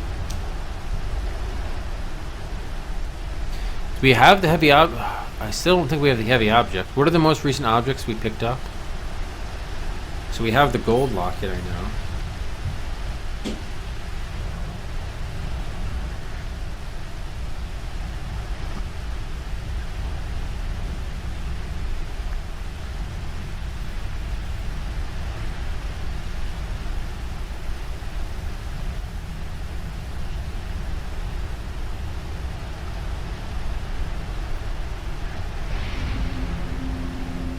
China, 1936. An earth-shattering secret locked deep within a fabulous tomb. A riddle so mystified, it will take months to unravel. An adventure so great, it will take you around the world and back again, battling the forces of evil and the diabolically clever mind of a long-dead sage, Master Lu.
Yes?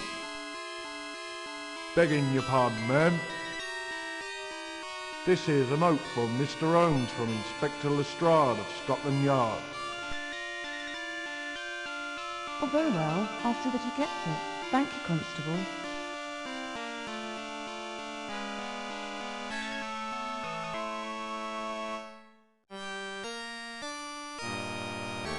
Have you been sufficiently fortified by Mrs. Hudson's murderous copy, Watson, to put your mind to this mystery?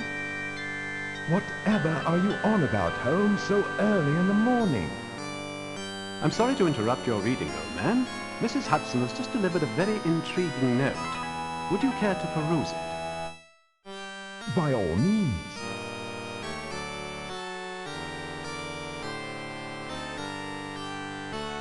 Mr. Holmes, a young woman has been brutally murdered outside the Regency Theatre in Oxford Street. The evidence here suggests that Jack the Ripper has emerged from under his rock in Whitechapel and struck savagely in Mayfair. Despite your contention that the Ripper's work is without motive, and therefore not suited for your methods, I believe you would find this case of interest, and the Yard would be most grateful to hear your opinions. G. Lestrade. I will not deny his request. Watson, if you would accompany me, I should be glad to have you at my side. With pleasure, Holmes. Lestrade seems finally to have recognized the value of your investigative techniques. My blushes, Watson. Your compliment will turn my head. Let us see if I am truly worthy.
Alright, sorry about that, guys.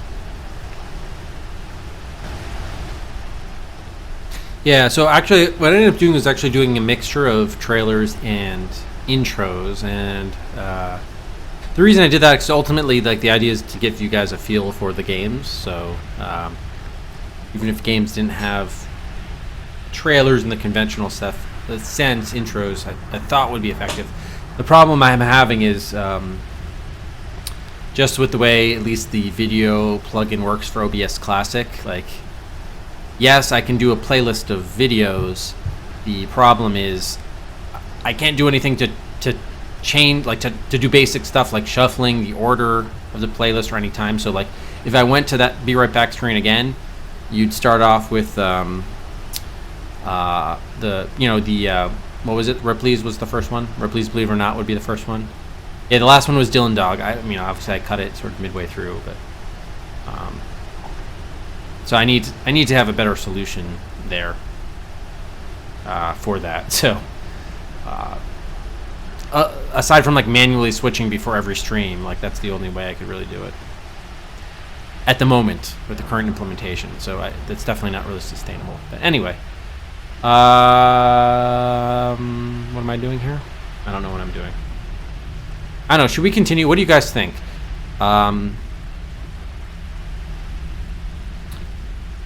Should I take a hint? Like, in other words, is there one thing that's like, so for those who know the game, of course, is there one area where, like, if I took a hint, it would lead to a lot of progress, like domino effect with getting stuff, or is there just totally like the game is not very linear. There's a lot of stuff I could do. Obviously, I have a lot to do items, so I could probably not like. Or alternatively, could I just do a lot of these and I just have to continue to try them? So I'm really just more interested in those that are familiar with the game, I have to say, just because I don't know how much of sort of the stalled progress is because obviously I'm like tired and I'm like kind of out of it, or whether I'm like legit sort of up against the wall. I mean, obviously there's a lot of things we can experiment and try. I mean, the game world is fairly large and we do have a lot of to-do items, but that said, I haven't really been I mean, we made progress in areas for sure, but I don't know. Things starting to plateau a bit out.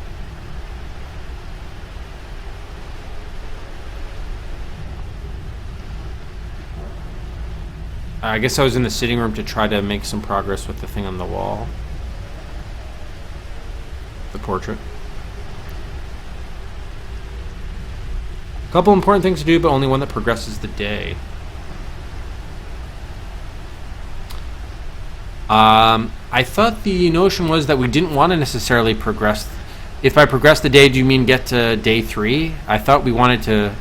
There's a lot of stuff we needed to do on day 2 before we got to day 3. Because once you get to day 3, then like it becomes, if not quite real time, but then it's no longer open ended and you get into problems.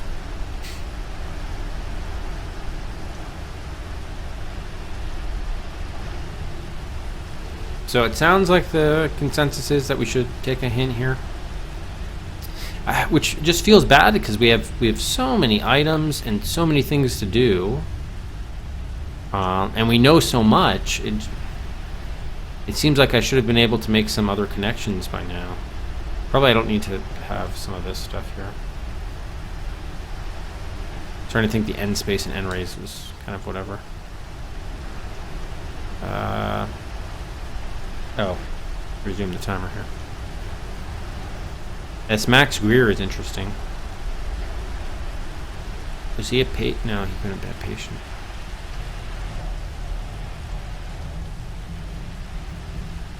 I wonder if it makes sense to jump anywhere. All right, why not? Let's take a hint. I mean, we're almost 11 hours in, so it's not too bad to take our first hint now. I don't think. I guess, yeah, I guess all the, spoiler chat as always, but it sounds like of those present, Nico and Aardvark are most familiar with the game generally. Or I've played it before, certainly.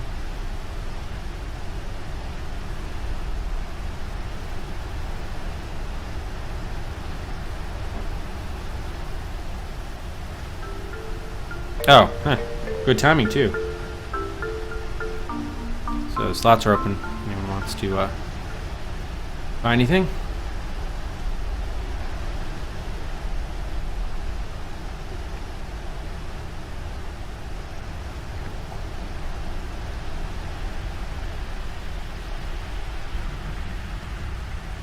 Said Drux.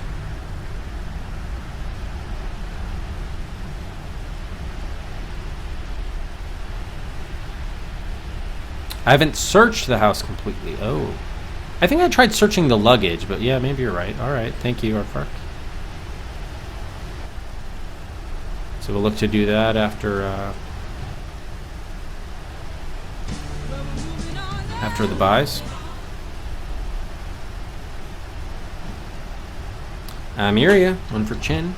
To Middle Kingdom, moves out of Teen Agent to V14.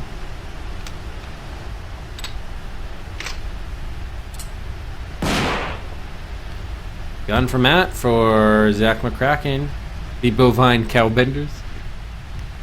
At this point, Matt, you're going to have to change your name to the Bovine University.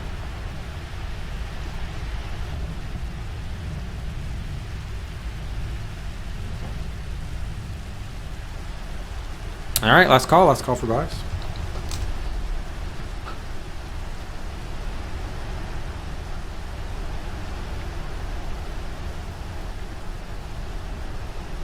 Emperor Chin shall have its day.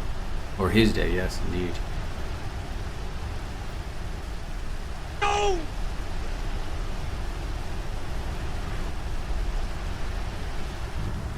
Yeah, we need more Simpsons quotes.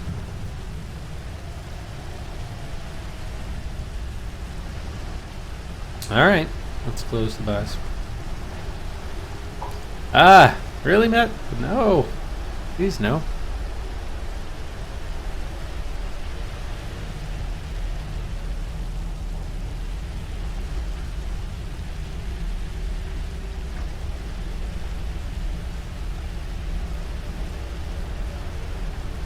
Okay. So Arvik says we haven't searched the house, so let's just take. I mean, really, the hint I think there is just use the search command to find more stuff. I mean, we did search the straw, which found us the gold locket, but let's just try search house for fun. You find nothing of interest. So much for a hint there, Aardvark, huh? All right, so we probably room by room we just need to look at. Probably let's. You know what? Let's go back to the. Yeah, we'll start it off at the foyer here, and then for each room, just see what's relevant that we need to search. I mean, could you actually, does the game understand searching rooms, or do you actually have to search specific things like searching the straw, searching the luggage, that kind of thing? Probably you have to do a specific thing. Yeah. Yeah, okay, so we're not interested in the luggage. That's been made very clear. So I'm just going to quickly scan each room, and we'll just go room to room and see what is of interest and what we should be searching. Search sofa. Nothing on the sofa. Rug. Subtle move. Oh, the eyes again? Oh, it seems, but it's only a trick of the light. Yeah, I mean, it would be fun to play the trick on someone else, but we haven't run into anyone else. Nothing of interest. Fireplace. Nothing of interest. And we lifted the rug too, right? Yep, nothing but dust and floorboards. Can't see any such thing. Okay. Nothing else here, I don't think.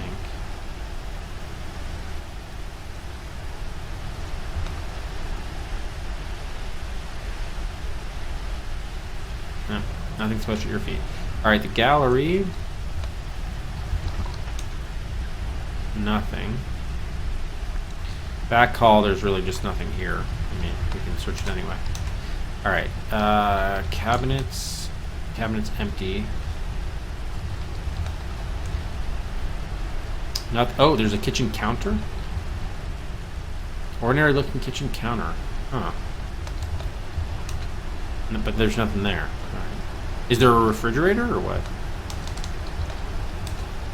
Okay, you can't see anything. Is there a sink? Or X sink? No? Alright. Fair enough. Alright, dining room. Search table. Nothing on the table. Cupboard. Well, we already looked in the cupboard. And we did the lining.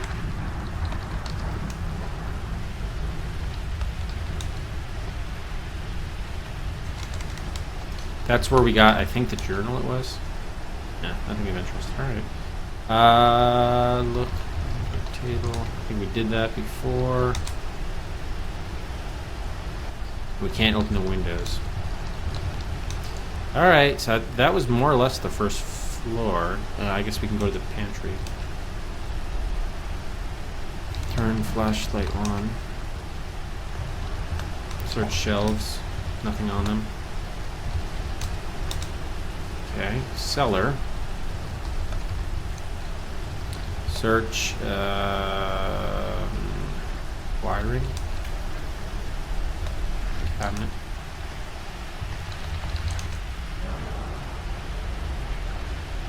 And we have the fuses. I thought we did search boxes.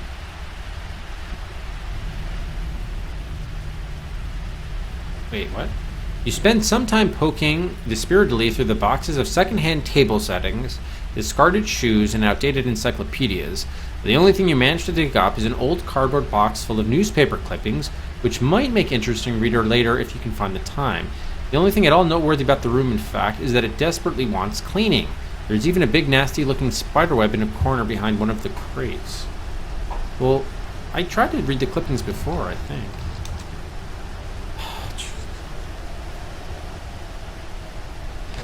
When I looked at the room and they said, oh, they're newspaper clippings, but you're not interested in them. So I pretty much dropped it. God, all right. We're going to find a sample of the newspaper clippings, one of two, so a lot more reading coming up. Hey, fine, how's that critical? Arkham Herald, August 12th, 1956.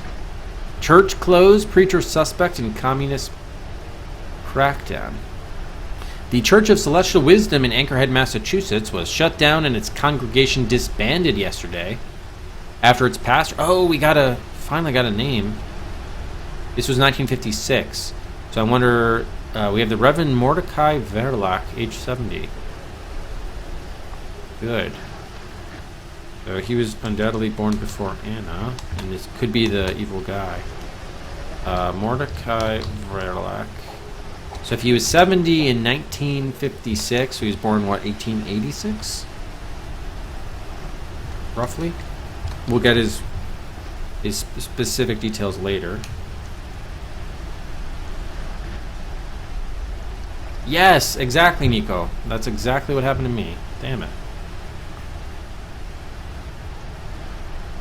But it seemed like, I even said, it seems like storage, there should be something here, but there just wasn't.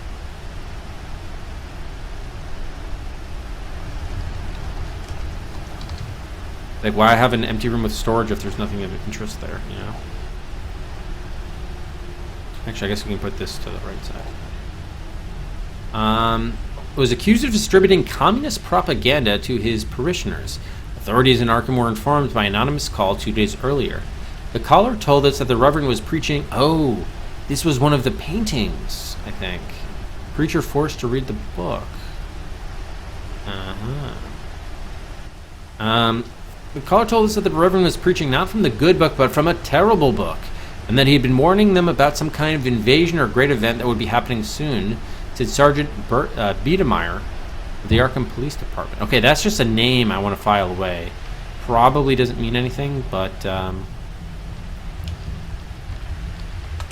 Arkham Police. Just, again, we're starved for names in this game. We need to know names. It smelled red to me. I made the decision to call our HUAC representative up in Salem, the House of Un-American Activities Committee.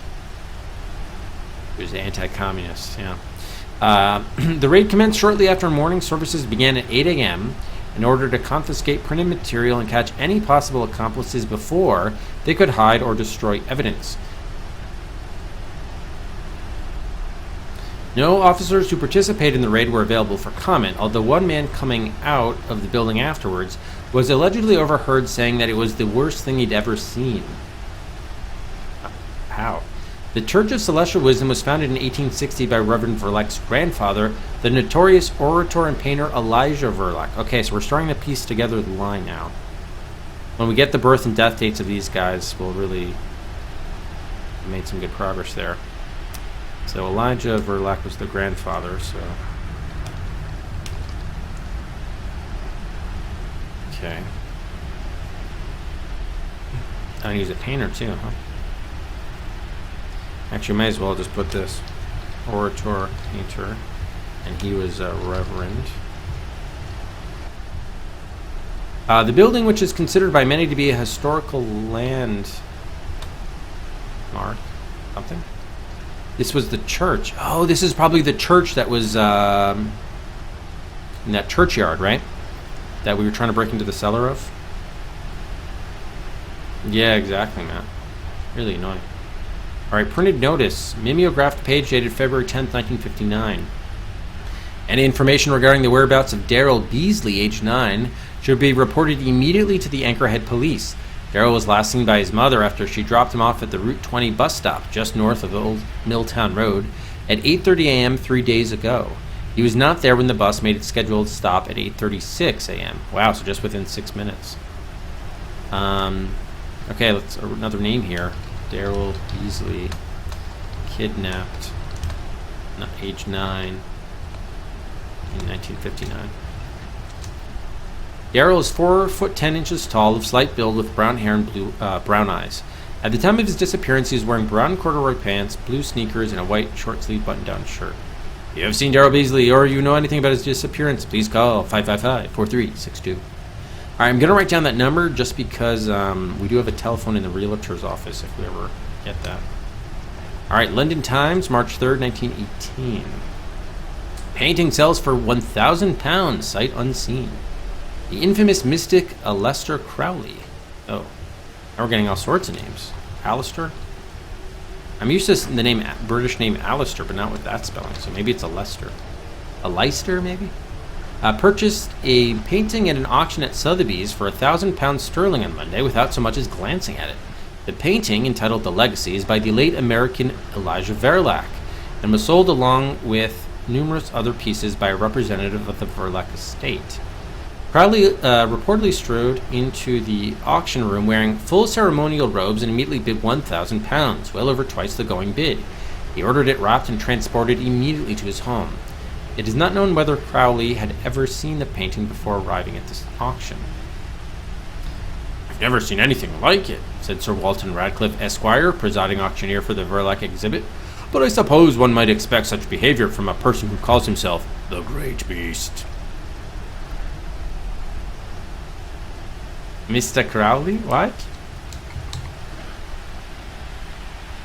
Oh, you're just saying that's the reference? That's why they use the name in the game? In the song? We also have a Walton Radcliffe.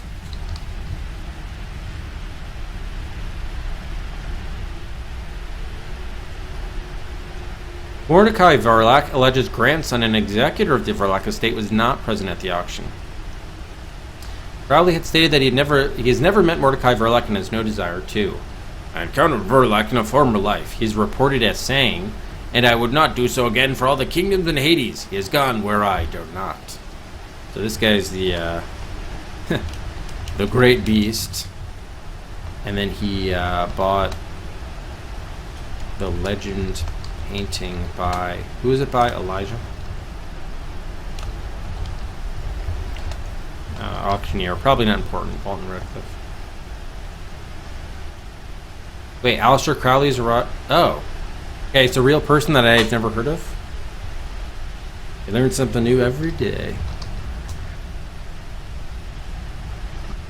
English occultist, ceremonial magician, poet, painter, novelist, and mountaineer.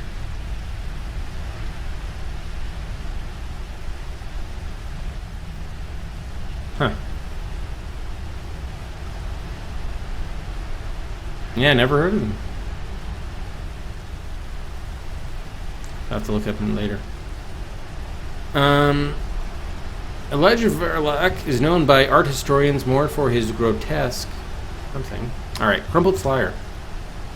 Showing a blurry snapshot of a young girl with short curly hair. "Have you seen me?" Tara. Okay, another missing kid. So we probably should just put the missing kids in their own section, I guess. Kidnapped kids. So we got Daryl Beasley, age 9 in 1959. We have Jeffrey Gerd, who is currently kidnapped. Age 8, present day. And then we have Tara Leffington, age 6 in 1982. Oh wait, no, age 10 in 1980. I see. At the time she was kidnapped, she was 6. And then age 10 as of, what, 86? Red hair, green eyes, last wearing green t-shirt, white tennis shoes, blue overalls with a button that reads, "I love cats." 43. Okay, so it's the same phone number. So it seems to be like that number is the police. I think that was the Arkham police. Okay. Obituary. Friends and family will grieve the loss of Sergeant Howard. Oh, okay, we got his last name. Or first name, rather. Howard Biedermeier. Who died on October 28th, 1956. At the age of 46. Really? 6? So, what, he was about around 1910? 10, 28, 56. Complications following a massive aneurysm. Howard was a loving husband and a devoted public servant. Services will be held this Saturday at the Good Earth Funeral Home, 9 o'clock a.m. Okay. Should we look up Good Earth Funeral Home? Maybe. Well, do you think that would be in the... Probably not, actually. All right. Arkham Herald, June 22nd, 1973. Bones discovered in woods, child feared dead. All right, another kidnapping. The bones of what police believe to be a small child were discovered yesterday by picnickers in the woods near Birch Road, just south of Anchorhead. Police have drawn no conclusions as yet, but there is a strong suspicion that the bones may be the remains of Christopher Tilworth, who disappeared near that area 2 weeks ago. Okay, so that was 1973. Sergeant Ronald Franklin of the Arkham Police was not optimistic. Okay, got another police officer.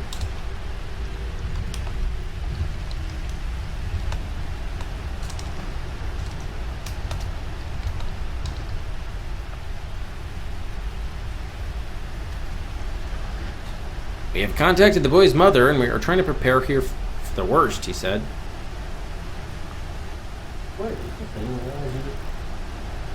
Moseyed your way on over here. No one here wants to give up hope prematurely, but the general feeling here is we found the boy. The remains, which consisted of a femur and partial skull... Oh, I think we've... What do we know partial skull from? I feel like that's come up before. Are being shipped to a forensic lab in Boston for further analysis. Rumors that the bones displayed teeth marks consistent with animal bites are so far unsubstantiated. Christopher, who would have turned 7 on the 19th, so I guess he was age 6 when he was kidnapped, is the 5th child to disappear in the last something. Okay. And then we have September 19th, 1858. Respected physician retires unexpectedly. Oh, so this is the hobo, Timothy Rebus, huh? That must be the bum. Timothy Rebus. Or Rebus. A respected obstetrician at Arkham's Sister of Mercy Hospital for the last 20 years announced his retirement yesterday to a stunned board of directors. But this was a couple years before he killed the William. He gave no reason for his unexpected decision. I am truly stunned, said Bernard Talbot, chairman of the board. Hospital chairman of board. No one saw this coming. No one. A source within the hospital who wished to remain anonymous ascribed the doctor's abrupt departure to a nervous breakdown, but this has not been confirmed by any of Dr. Rebus's colleagues. Okay. Oh, we have more. Photostatic copy of a much older document, and notation at the bottom dates it at the end of the 18th century. Be it known that through the generosity and enterprise of the Honorable Goodman Heinrich Verlack, the Miskatonic Valley Mill shall be rebuilt, even upon the ashes of the old which was tragically burnt. And, be it known, that upon its new christening there shall arise a sore need for men of able body and industrious bent to work therein, and, be it known that the Honorable Goodman Heinrich Verlack is thereby holding a general call for employment, and any honest man of working age is encouraged to apply.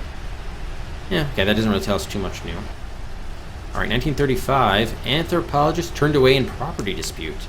Prominent anthropologist Dr. Joseph Corbin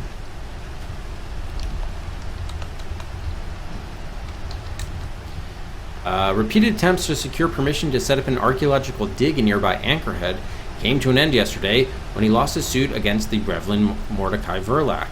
The case has been pending for over 6 months.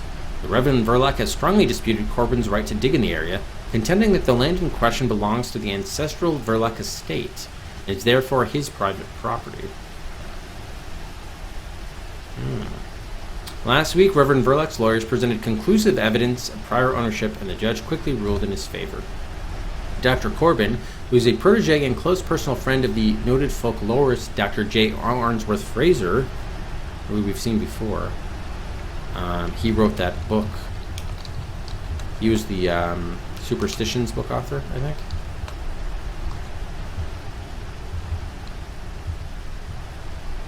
hoped to discover relics of the little-known Misquat Indian culture, which is believed to have inhabited this area centuries prior to European settlement. Corbin called the decision a travesty. Many expected scholars at nearby Miskatonic University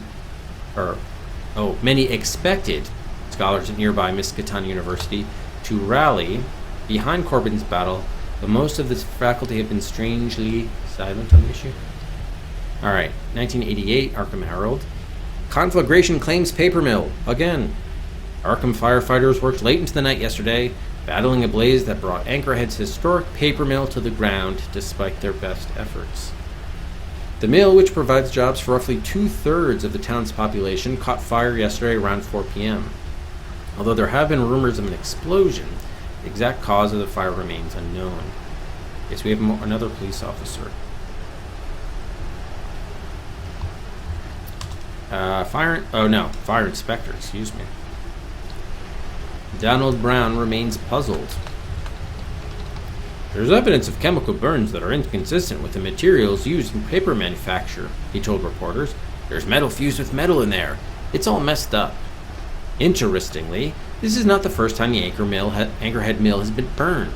The original mill was built by Wilhelm Verlack in the latter part of the 17th century, and historical records indicate that it burned down after only 10 years. The mill was rebuilt by Wilhelm's grandson, Heinrich Verlack, a few decades later. This one lasted until shortly before the Civil War, and some still hold that it was burned down by Confederate sympathizers.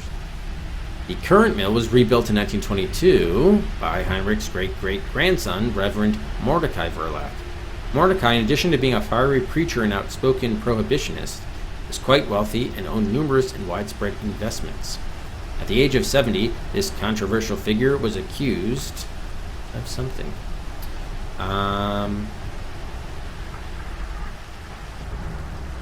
Yeah. Alright. Announcement. It is with great joy that Gwyneth and Paul Ward announced the engagement of their only daughter, Julia Gwendolyn Ward, to Dr. Edward Philip Verlack. Edward is associate professor of history at Miskatonic. Oh boy. That's not good because our husband's also professor there now. In Anchorhead, Massachusetts. Julia plans to attend medical school at Arkham College. They plan a late June. Oh shit, we were married in late June too. Oh god. History repeating itself. Let's at least write down the Ward's parents, I guess. Probably not as important. Parents, Gwyneth and Paul. Late June wedding. We wish them good fortune and long happiness in their union. The announcement is dated December 12, 1984, and is accompanied by a picture of the young couple. She has long dark hair and a serious expression. He, although only in his 20s, is already starting to bald a little. You find yourself unable to tear your eyes away from his face for some time. It seems open and guileless, and he is clearly very happy. There's no hint there of the nightmare his world would one day become. Interesting, okay. Alright, so we learned some information.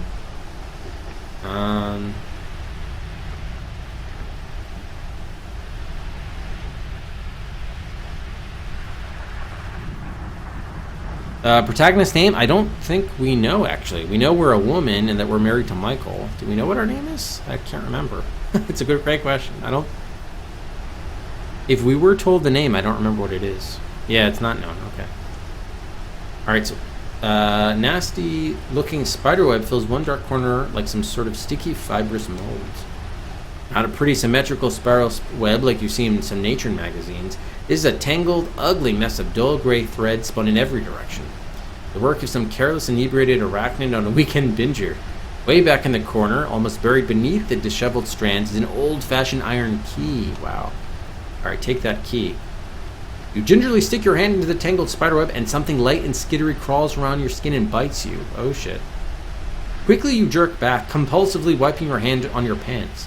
The bite itself didn't hurt all that much, but the thought of spiders crawling around in your skin gives you the willies.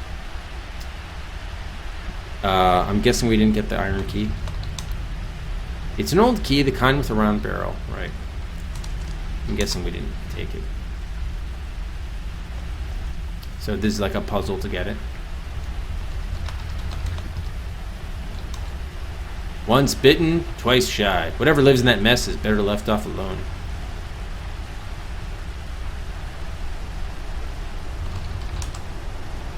Okay, we didn't get it. So let's look at the spider. Oh shit. Are we gonna die? A wave of dizziness washes over you suddenly, making you lightheaded. Your hand is swollen and throbbing a little, and your skin is flushed with an unpleasant, prickly heat. It occurs to you to wonder whether the spider that bit you might have been poisonous. A poisonous spider. Too bad we don't have any whiskey to drink. So, do we have a way to kill a spider in the web? Okay, so it's an iron key. Get iron key via spider web. Alright, so how are we going to kill the spider or something? I mean, they said it was best well enough alone, but... Oh, we have in our hands the whole box of newspaper clippings? A poisonous snake!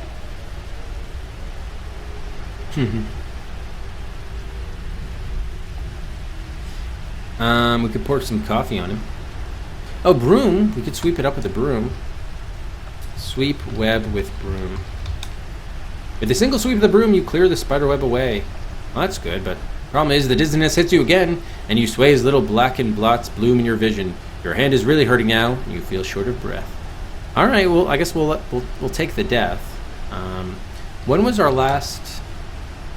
And the last save was a little while ago, but that's okay. All right, take the iron key. All right, there we go. We got 1 point, so should be up to 24 now. Oh no, 25. How did I miss that? Did I miss? I missed another point at some point. You have okay, we're a quarter of the way through. You assembled onto a conspiracy of monstrous horror.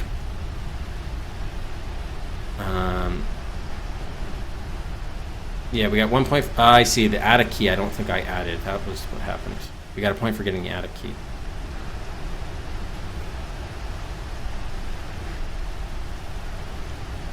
I don't think did they tell us? Oh, the key from the cellar, but we don't know what it opens yet. Yeah, we all got to go sometime. Exactly right.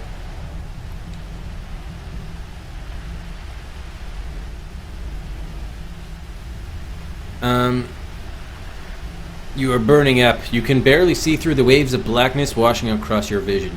You try to sit down only to realize that you're already lying on the ground, unable to move.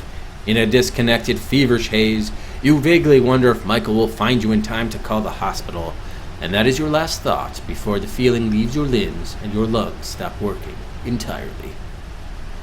You have died.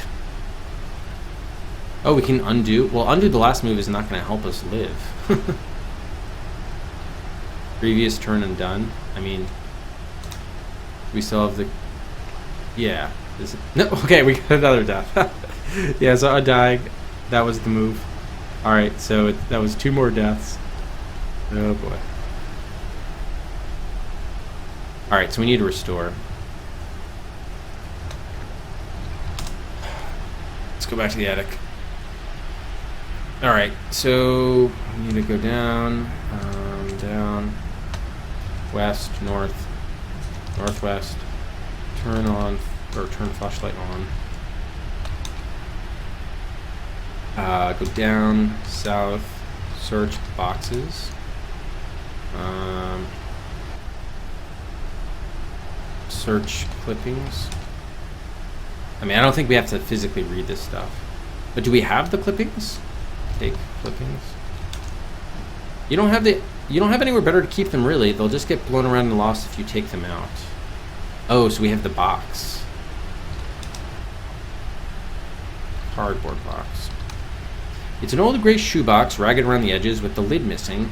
In the cardboard box are some newspaper clippings. Okay, so that is an item we have. Cardboard box, newspaper clippings.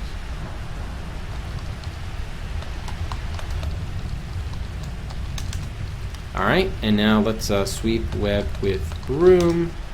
Save it here. I guess it's technically 24. Storage. Take iron key. There we go. And we didn't get bit. Alright, so now the question is, what does that key open? So let's reference all the locked doors we have. We did get the iron key, so that wasn't too bad. 40 more times, damn.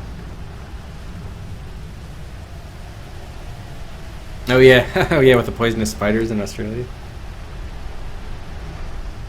Alright, office desk drawer, probably not. Crypt door, maybe. Yeah, it could be the crypt door. I think we should try that. But first, let's just finish searching. Can we search the crates? It would take years to properly sort through all this junk. Just thinking about it makes you tired. Can we search the bottles? No, I guess we did that before. Alright. Let's turn flashlight off. Oh, does it really do that? Okay, fair enough. Thanks, Aardvark. Alright, so we'll do a speed reading.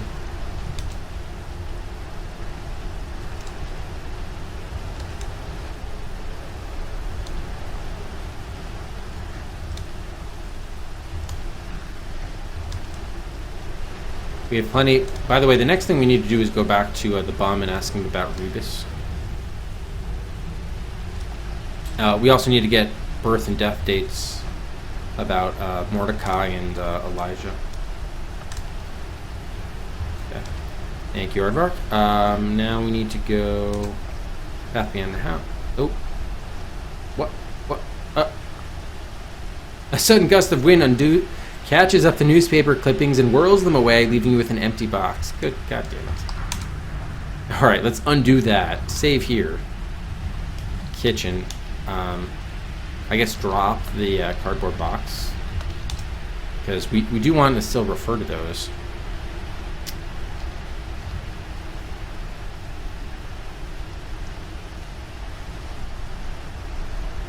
So we'll leave those in the kitchen. Somewhat centrally located. Alright, north here, northwest. Family plot. Unlock door. Oh, put iron key on keyring. Unlock door. Yes, okay, that was the crypt door. Open the door. You open the iron door. Alright, save here. 25 family plot. Alright, so we did get the crypt door open.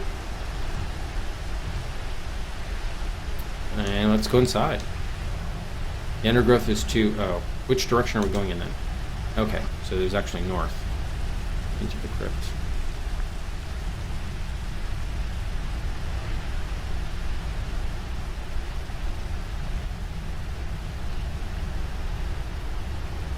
Okay. Pitch dark, alright. The faint echo of dripping water and a musty smell of decay grows stronger as you descend. Turn flashlight on. Okay, we are in the crypt.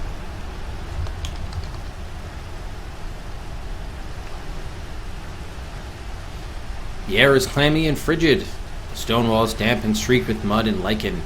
Pale, swollen roots push through cracks in the masonry. Move this out further. Yeah, well, we'll see what happens actually. The smell of damp corruption is almost overpowering here, though the stairs to the south lead toward fresher air. The walls of this chamber contain dozens of wide, shallow niches. In each niche, a coffin. Jeez. The coffins all look pretty much alike. You could try looking up a specific name among the nameplates, though most of them are corroded beyond legibility. Oh. Look up. Who's the one? Oh, I think it was William that the coffin kept on resurfacing. The nameplate reads William Verlac, born June 22nd, 1954, died September 18th, 1958. I don't think those are the dates we had for him, are they? Oh, I'm sorry. Yeah, those are right. Those are correct. And that 1958 is when the doctor retired. Which, by the way, like was 40 years. That he must have retired at like age 40.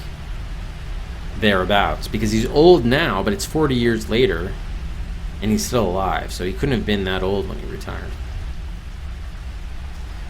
Unlike the others, William's coffin is a ramshackle affair of cheap pine held together with rusting nails. It's half rotten with age and so shabbily built you could probably open it with your bare hands. Alright, we're gonna do just that. Or I guess we'll look at the coffin first. Oh, same thing. Alright, open the coffin. Compelled by a gruesome curiosity, you dig your fingers under the soft, rotting boards and pry up the lid. With the shriek of pulling nails and a shower of crumbling wood, the coffin comes open, and you look inside, expecting to find a child's tiny skeleton. Dear God, there's no child buried here. Instead, the coffin contains only the worm-eaten bones of some kind of animal. Who would have buried such an animal in the place of the child that should have been interred here? And why would they do such a thing? Glumly, you look around at the rest of the coffins and realize that anyone who might have known the answers to these questions is probably already buried in this room. Well, we kind of know already from the bum what the situation is with this, so not surprising. Remember, he was born with hooves and all that shit. You're no veterinarian, but these cannot possibly be the bones of a human child. A dog seems most likely. A rough guess. What about the hooves? The skeleton is in pieces. Parts of it crumble even as you touch it. Only the animal's skull seems reasonably intact. The gruesome thing seems to leer at you with its bleached, toothy grin. Take it. Taken. All right, so we got we got William's skull as an item. Which, remember, we kept on reading about that. Partial skulls. All right, so here's the question. Let's do a crypt save. Can we open up any other coffins? Oh, we should let's give it a couple Cedrics. We've made some progress there. What about Edward's? Is Edward in here as well? Yes, he is. Like the others, this coffin is built of solid oak sealed with lead. Earth Machine! Thanks so much for the 7 months, Earth! Much appreciated, sir. Thank you. Thank you for the resub, Earth. How's it going, Earth? Okay, Edward. Just want to cross-check the dates. Yep, those are the dates we have. Open Edwards. Okay, it's sealed with lead. We're probably not going to be able to get this one open. It's strongly built, sealed with lead. Without a chisel or crowbar, you won't be able to open it. Okay. So, find chisel, crowbar to open coffins. Alright, let's search some other ones. Julia Ward. Probably not important, but... yeah, here she is. It's sealed with lead too, so we're not going to be able to get that open either. Yep, okay. How about... well, we'll just look at everybody. Why not, right? Next up we have Anna Verlack. Okay, sealed with lead as well. This is actually probably a quicker way just to get birth and death dates, in fact.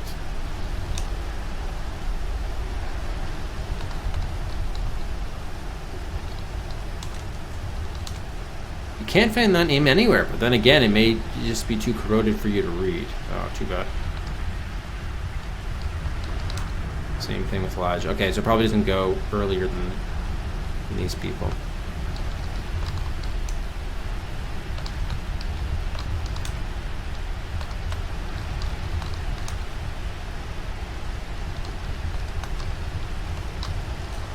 No, okay, so we can't find anyone else's.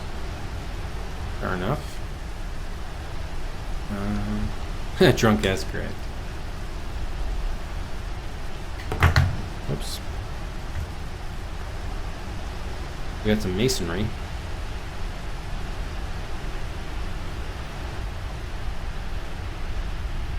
Alright, should we search the coffins? Probably, yeah. Alright, fair enough. Walls. Steps. Alright, back to the surface. Okay, cool. So that was productive. Okay, I thought this might lead to some sort of like underground area, but it turned out not to be that in depth, so that's fine. Alright, so let's go back to the house. Which one was the skull? Read clippings. I wanted to see the one about the skull. I think that was toward the end. 88, was it?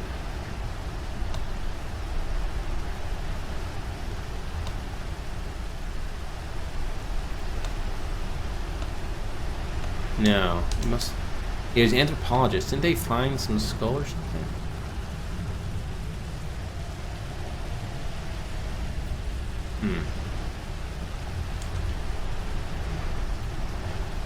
What was the announcement? Oh, the wedding announcement. Okay, well, whatever. Alright, so next up I think we should... I mean, we still need to search the second floor for sure. But I think we have enough where we should, before like things get too crazy and we see other stuff. Oh, should I drop the clippings? I think I should. Yeah. Hang on, let's go back to the kitchen. Actually, you know what? We should leave those here in the foyer because that's really the most centrally thing. Oh, I don't even have them. All right, never mind. What? Ah, I meant to do the cardboard box. Goddamn. All right, drop cardboard box. Freeze skull. Let's just move the clippings there. I said, whoops. That's like essentially okay, and we'll get rid of the luggage since clearly the game doesn't want us to do anything with the luggage. So we'll change that to clippings. All right. Yeah. All right. So we want to go back and speak with Bum here. Yep. Ask man about Timothy Arribas. The bum shakes his head and looks away. Ain't my name no more, he says quietly. No more. Okay, but now we can ask him about Mordecai, maybe. The old man shrinks away from you. Not here, he hisses. Not anywhere. Never speak it. How about Elijah? Oh, he doesn't know about that one. Okay. What else do we know? We can't show him the clippings, which is unfortunate. I guess we could show him the skull, what he thinks about it.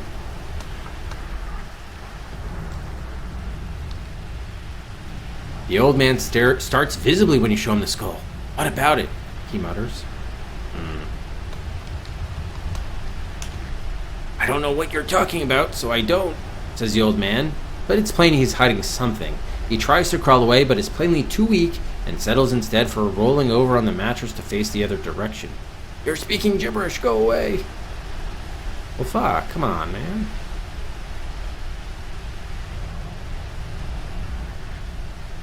Animal skulls. Well, no, it's flourless banana pancakes. It's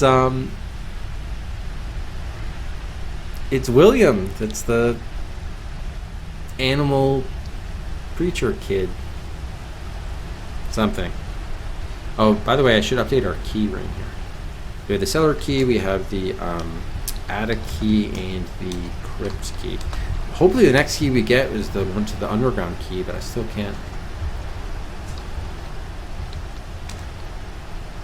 Yeah, still can't get his key.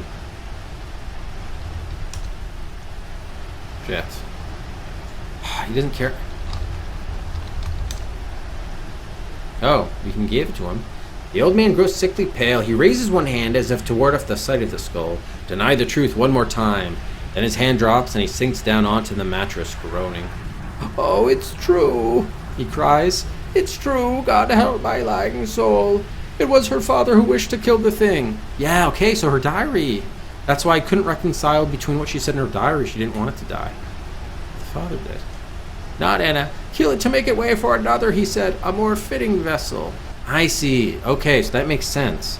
So he was going to inhabit the body of William, but William was so, like, fucked up, physically, and apparently mentally, that they just wanted to kill William to then birth Edward and then transmit the body to Edward. He wanted to try again, gods, the depth of his evil. After the way the first one came out, he wanted to try again. And it came to me and asked me for my help. And what could I do? What could I do? It was her child, for God's sakes, no matter what else it was, and she couldn't bear to lose it. But we had to weigh the coffin down with something. Oh, to prevent it from coming back up, yeah. He sits up suddenly, fastening on you with a sick, pleading look. That's true, Nico. Yeah, I've been carrying around a lot worse, for sure. I've told you too much now, he whispers desperately. They'll know. The maggots will find it out for sure. They'll find me. Even my hole, they'll find me. He lets out an eye-wateringly pungent breath. Perhaps it's best they do. I've spent so long drowning my sins. Perhaps time's come to pay for them at last. This won't do me much good no more, he says, holding up his little copper key. And yet... He closes his fist around it again. And yet, maybe there's a way. They say there's ways to protect yourself, wards versus the evil eye and such. The old man stares greedily at the amulet around your neck. Perhaps if I could get me one of those... Oh God. We want to... I mean, I don't think we want to do that. But let's experiment and try.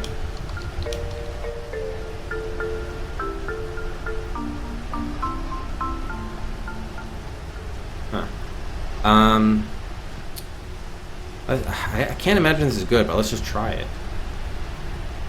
Thank you kindly, miss. You're a generous one, so you are. Grins the old man as he closes his grimy fingers around the charm. And here you are, he says, tossing you the copper key. I'll pray it does you good. The old man staggers to his feet. I'll be getting on then, he says. If I can make a way before nightfall, perhaps I'll be out of their reach before the maggots come out. He wraps the leather thong round his hand and closes the charm in his fist. He turns to you one last time. Don't let them find you, he says earnestly. Get out while you can. If you stay, they'll track you down eventually. It's the blood. He can smell it, so he can. And he always returns to his blood. Indeed, indeed. Hey, good morning, Akaga. Is that, can we add that to our line about blood? Is our blood? No, we can't. Okay.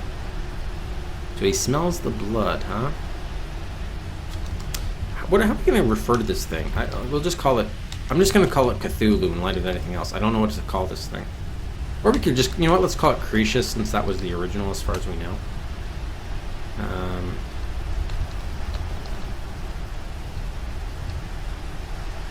He always returns to his blood, but probably we don't have his blood. Oh, okay, no, that is what we want to do. We got 5 points, so I can't question that. He shambles off, up the riverwalk, toward town square, a shadow dragging along behind him. Looking to the sky, you realize that the sun is nearly set. You've been talking to the old man for much longer than you thought, and it will be dark soon. Yep, your score goes up by 5 points, so that'll take us up to 30 points there. Definitely should save. I'm surprised. I thought the amulet actually would have real magical powers, and if so, we'd want to keep that. But who might argue? We got got a ton of points there. Yeah, we have 30 points. Okay. Yeah, we got 5 points for giving the bum the amulet. What we wanted to do. Cool. Cool. Alright, let's take a look at the slot buys here. We have Ambrosine, 3 for Microsoft Adventure.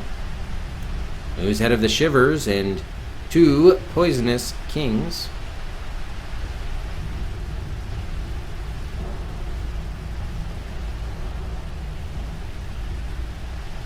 Up to R2 on the raffle queue. And Akago, 3 for Full Throttle. Moves out of Mario's Time Machine, Star Trek 25th Anniversary, and Alien Incident to the 21.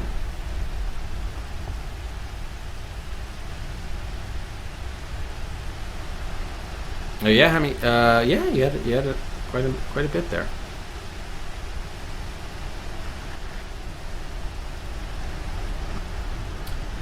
All right, I mean, it's probably just a natural... Well, you know what we should do?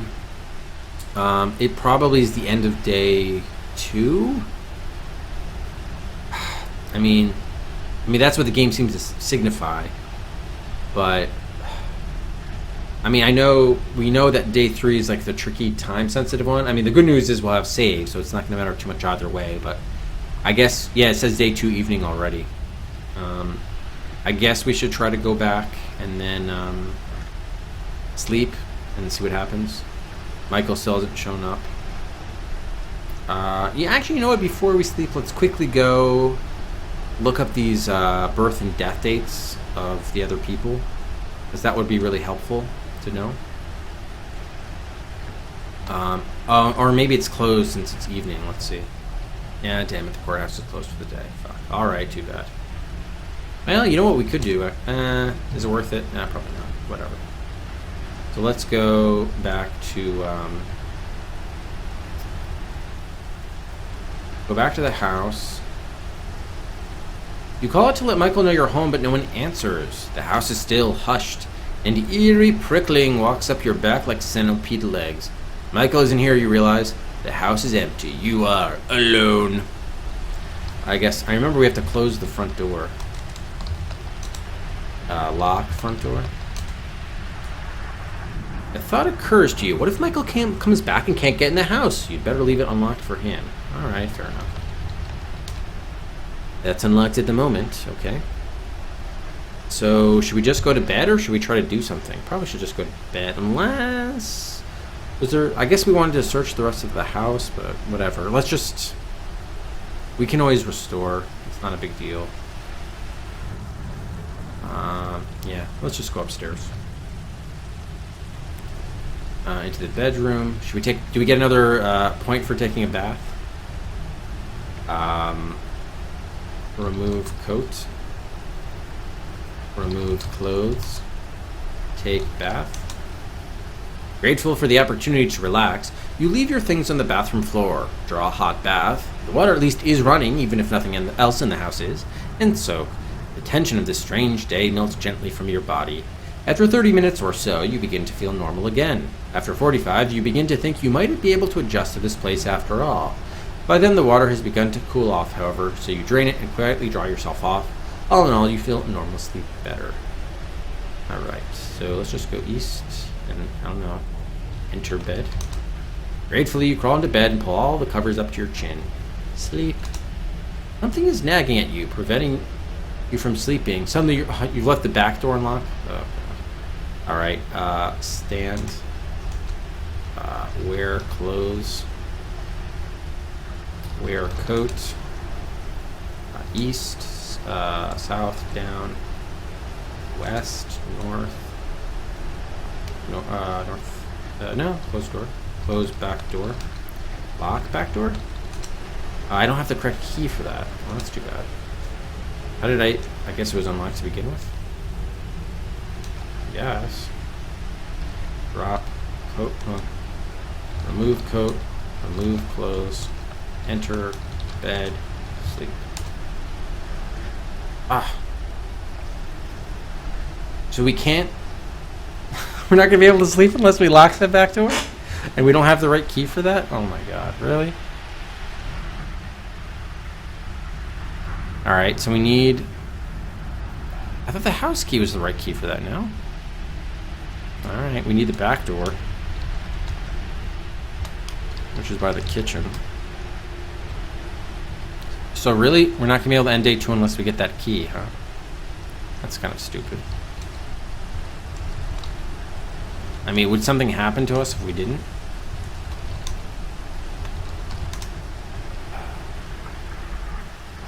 What? Oh. I didn't realize that there were items in my hands. Got it. Okay, we should put the copper key... Oh, I'm an idiot too. We didn't even try using this on the metal door underneath the thing. I'm an idiot. Okay. Hang on a second. Let's do a save in the bathroom. If we go back to the vacant lot, are we able to try going underneath that into the hidey hole? Unlock door. Oh right. Put what was the key? Iron key. Unlock door. None of them fit? Oh, it's copper key. Sorry.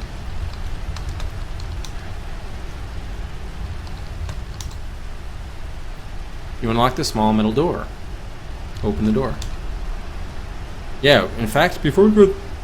Excuse me, the house, we should try this. Where does this underground hidey hole go to? Right here. Access shaft. Oh, shit. Yeah, I mean, this seems like we might as well try this on day 2. If they're going to allow us to do it on day 2, we should do it.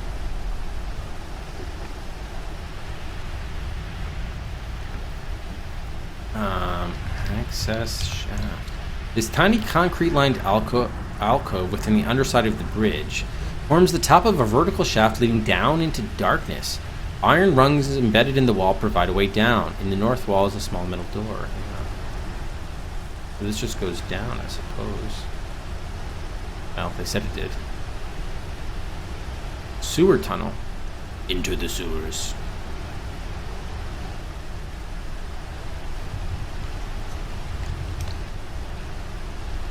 The tunnel is ankle deep in brackish water. The raised walkways on either side provide relatively dry footing. The walls are slick, the air damp and foul. The main tunnel runs north and southeast. Oh boy. Okay, so there's going to be a whole bunch of stuff. Numerous smaller pipelines lead in all directions, but all are too small for you to crawl through. Iron rungs embedded in the wall lead up through an access shaft back to the surface. So eventually this will lead out to that narrow beach. We know that, because we discovered that. But it looks like the main tunnel going north. Okay, so this was a down.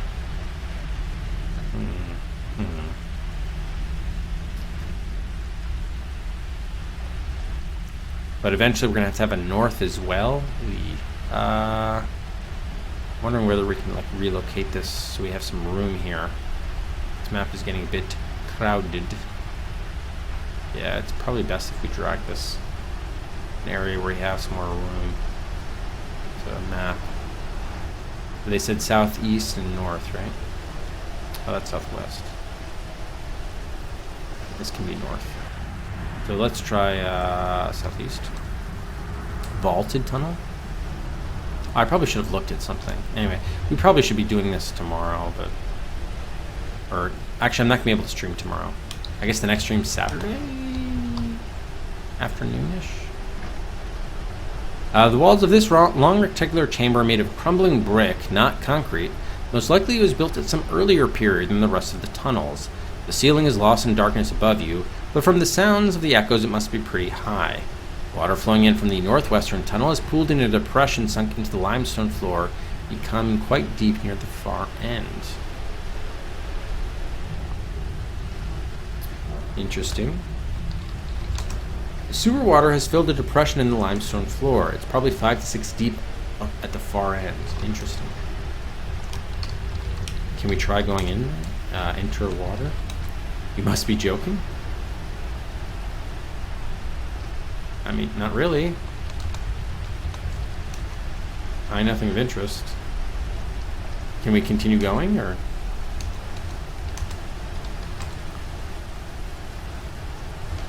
Brick? Ceiling? Nothing special above you. Water. The water is dark, brackish brown, and utterly foul. An oily sheen covers its surface, and occasionally small lumps float by. Lumps of what you'd rather not guess. Oh boy, lumps of shit, for sure. Okay. Oily sheen. I wonder if you could set fire to this. Might as well try it. Light match. Drop match into water. Can't contain things? Fuck, man. Throw match. Dropped. Wait a minute. Light water? Petty arson isn't going to solve your problem. Okay, so you can't do that. Alright, so we don't really know. There's not so much here. I mean, we should make. There is the depression, right? And it's like 5 to 6 feet deep water. Okay, so let's go back. And then north goes to the dripping tunnel. Why is this now italicized up here? What's that about?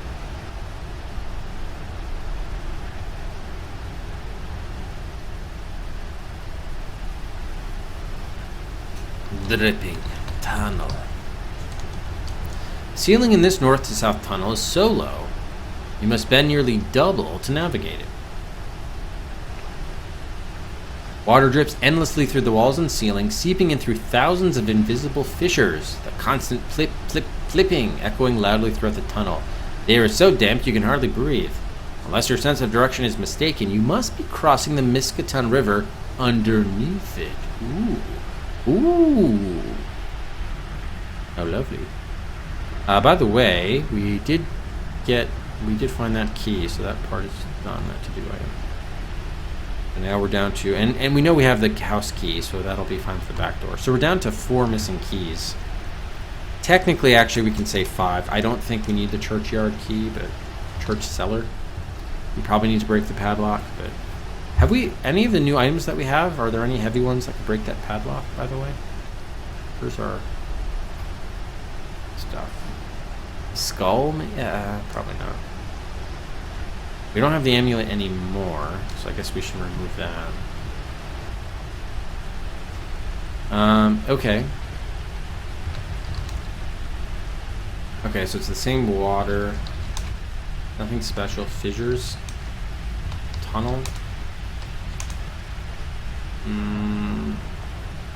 Yeah, I guess nothing else. Okay. Okay, we go north to the broken tunnel.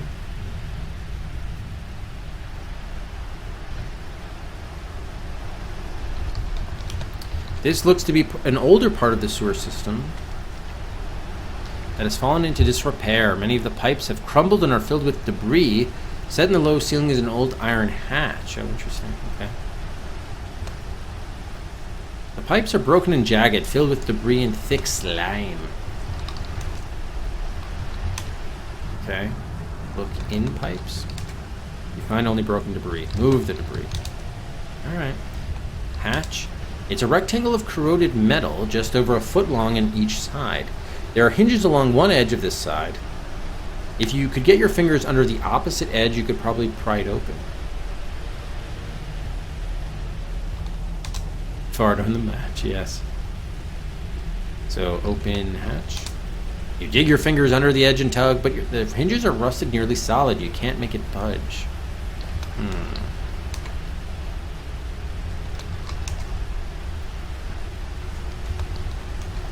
So what's the issue? Okay, one edge on this side. Under the opposite. So we have to pry open the hatch. Do we have anything to do that with?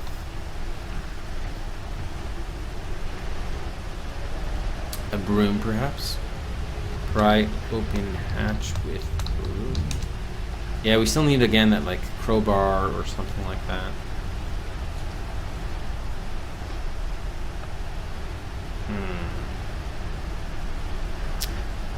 Not sure. Can we continue to go north? No, we cannot. Alright, so there is a hatch here. We just, we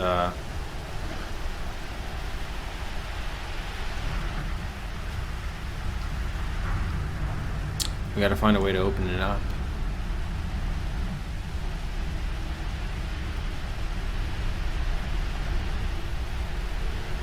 I'll move it back there.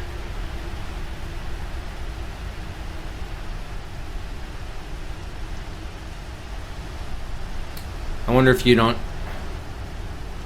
You probably need day 3 to get it. Alright, let's add that to-do item. Pry open broken tunnel hatch.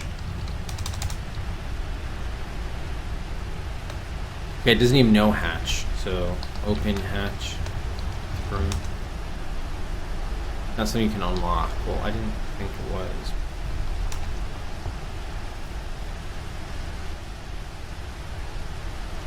Under the opposite edge? Hinges? No, same thing. Call Mom. Why would Mom help us now again? Maybe we can stick in the faculty card.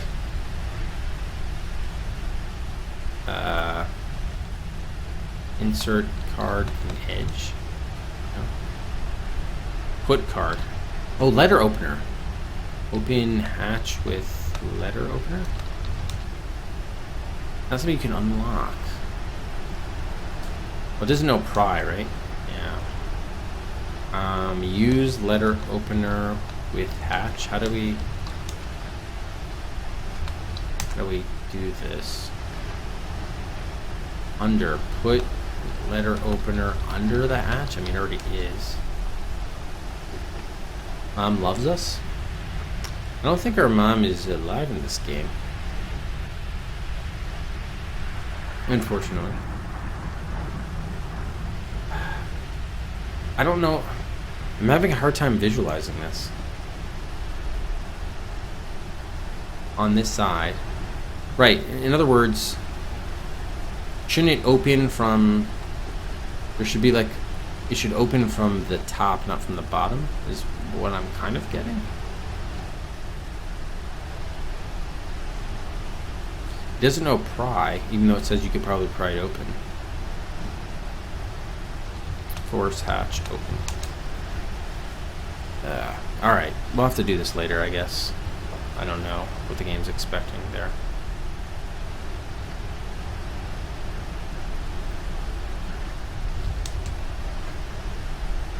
We're in the broken tunnel. Okay. I mean, worst comes to worst, we just go to day 3 and then figure it out from there. But yeah, that was good progress. So I think we did the right call by using that that hint.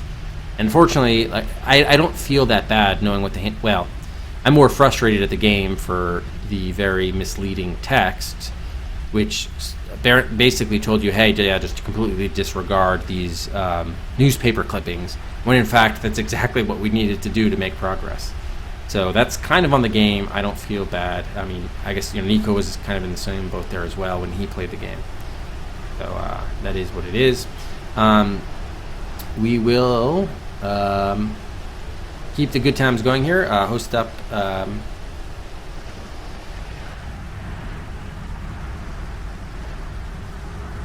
Zofar, who's continuing with Action 52 on the Genesis. So we'll wish him luck there. Give out a bonus Cedric. And again, I think no stream tomorrow. May or may not Friday, but more likely it's going to be like late Saturday afternoon probably is going to be the next stream. We'll see, but might get a stream in Friday night, but if not, it'll be Saturday afternoon. As my wife is running a half marathon in Saturday morning. So thanks everybody as always for watching. Good progress tonight. We had a slow first half of the night, but then things really did pick up there at the end. We learned a lot more about the family, what's going on, more of the Verlac line. Sort of excited to see where this goes. Thanks everybody for watching. Take care, have a great rest of your week, and we'll see you next time for more Anchorhead on the DOS Adventure Quest.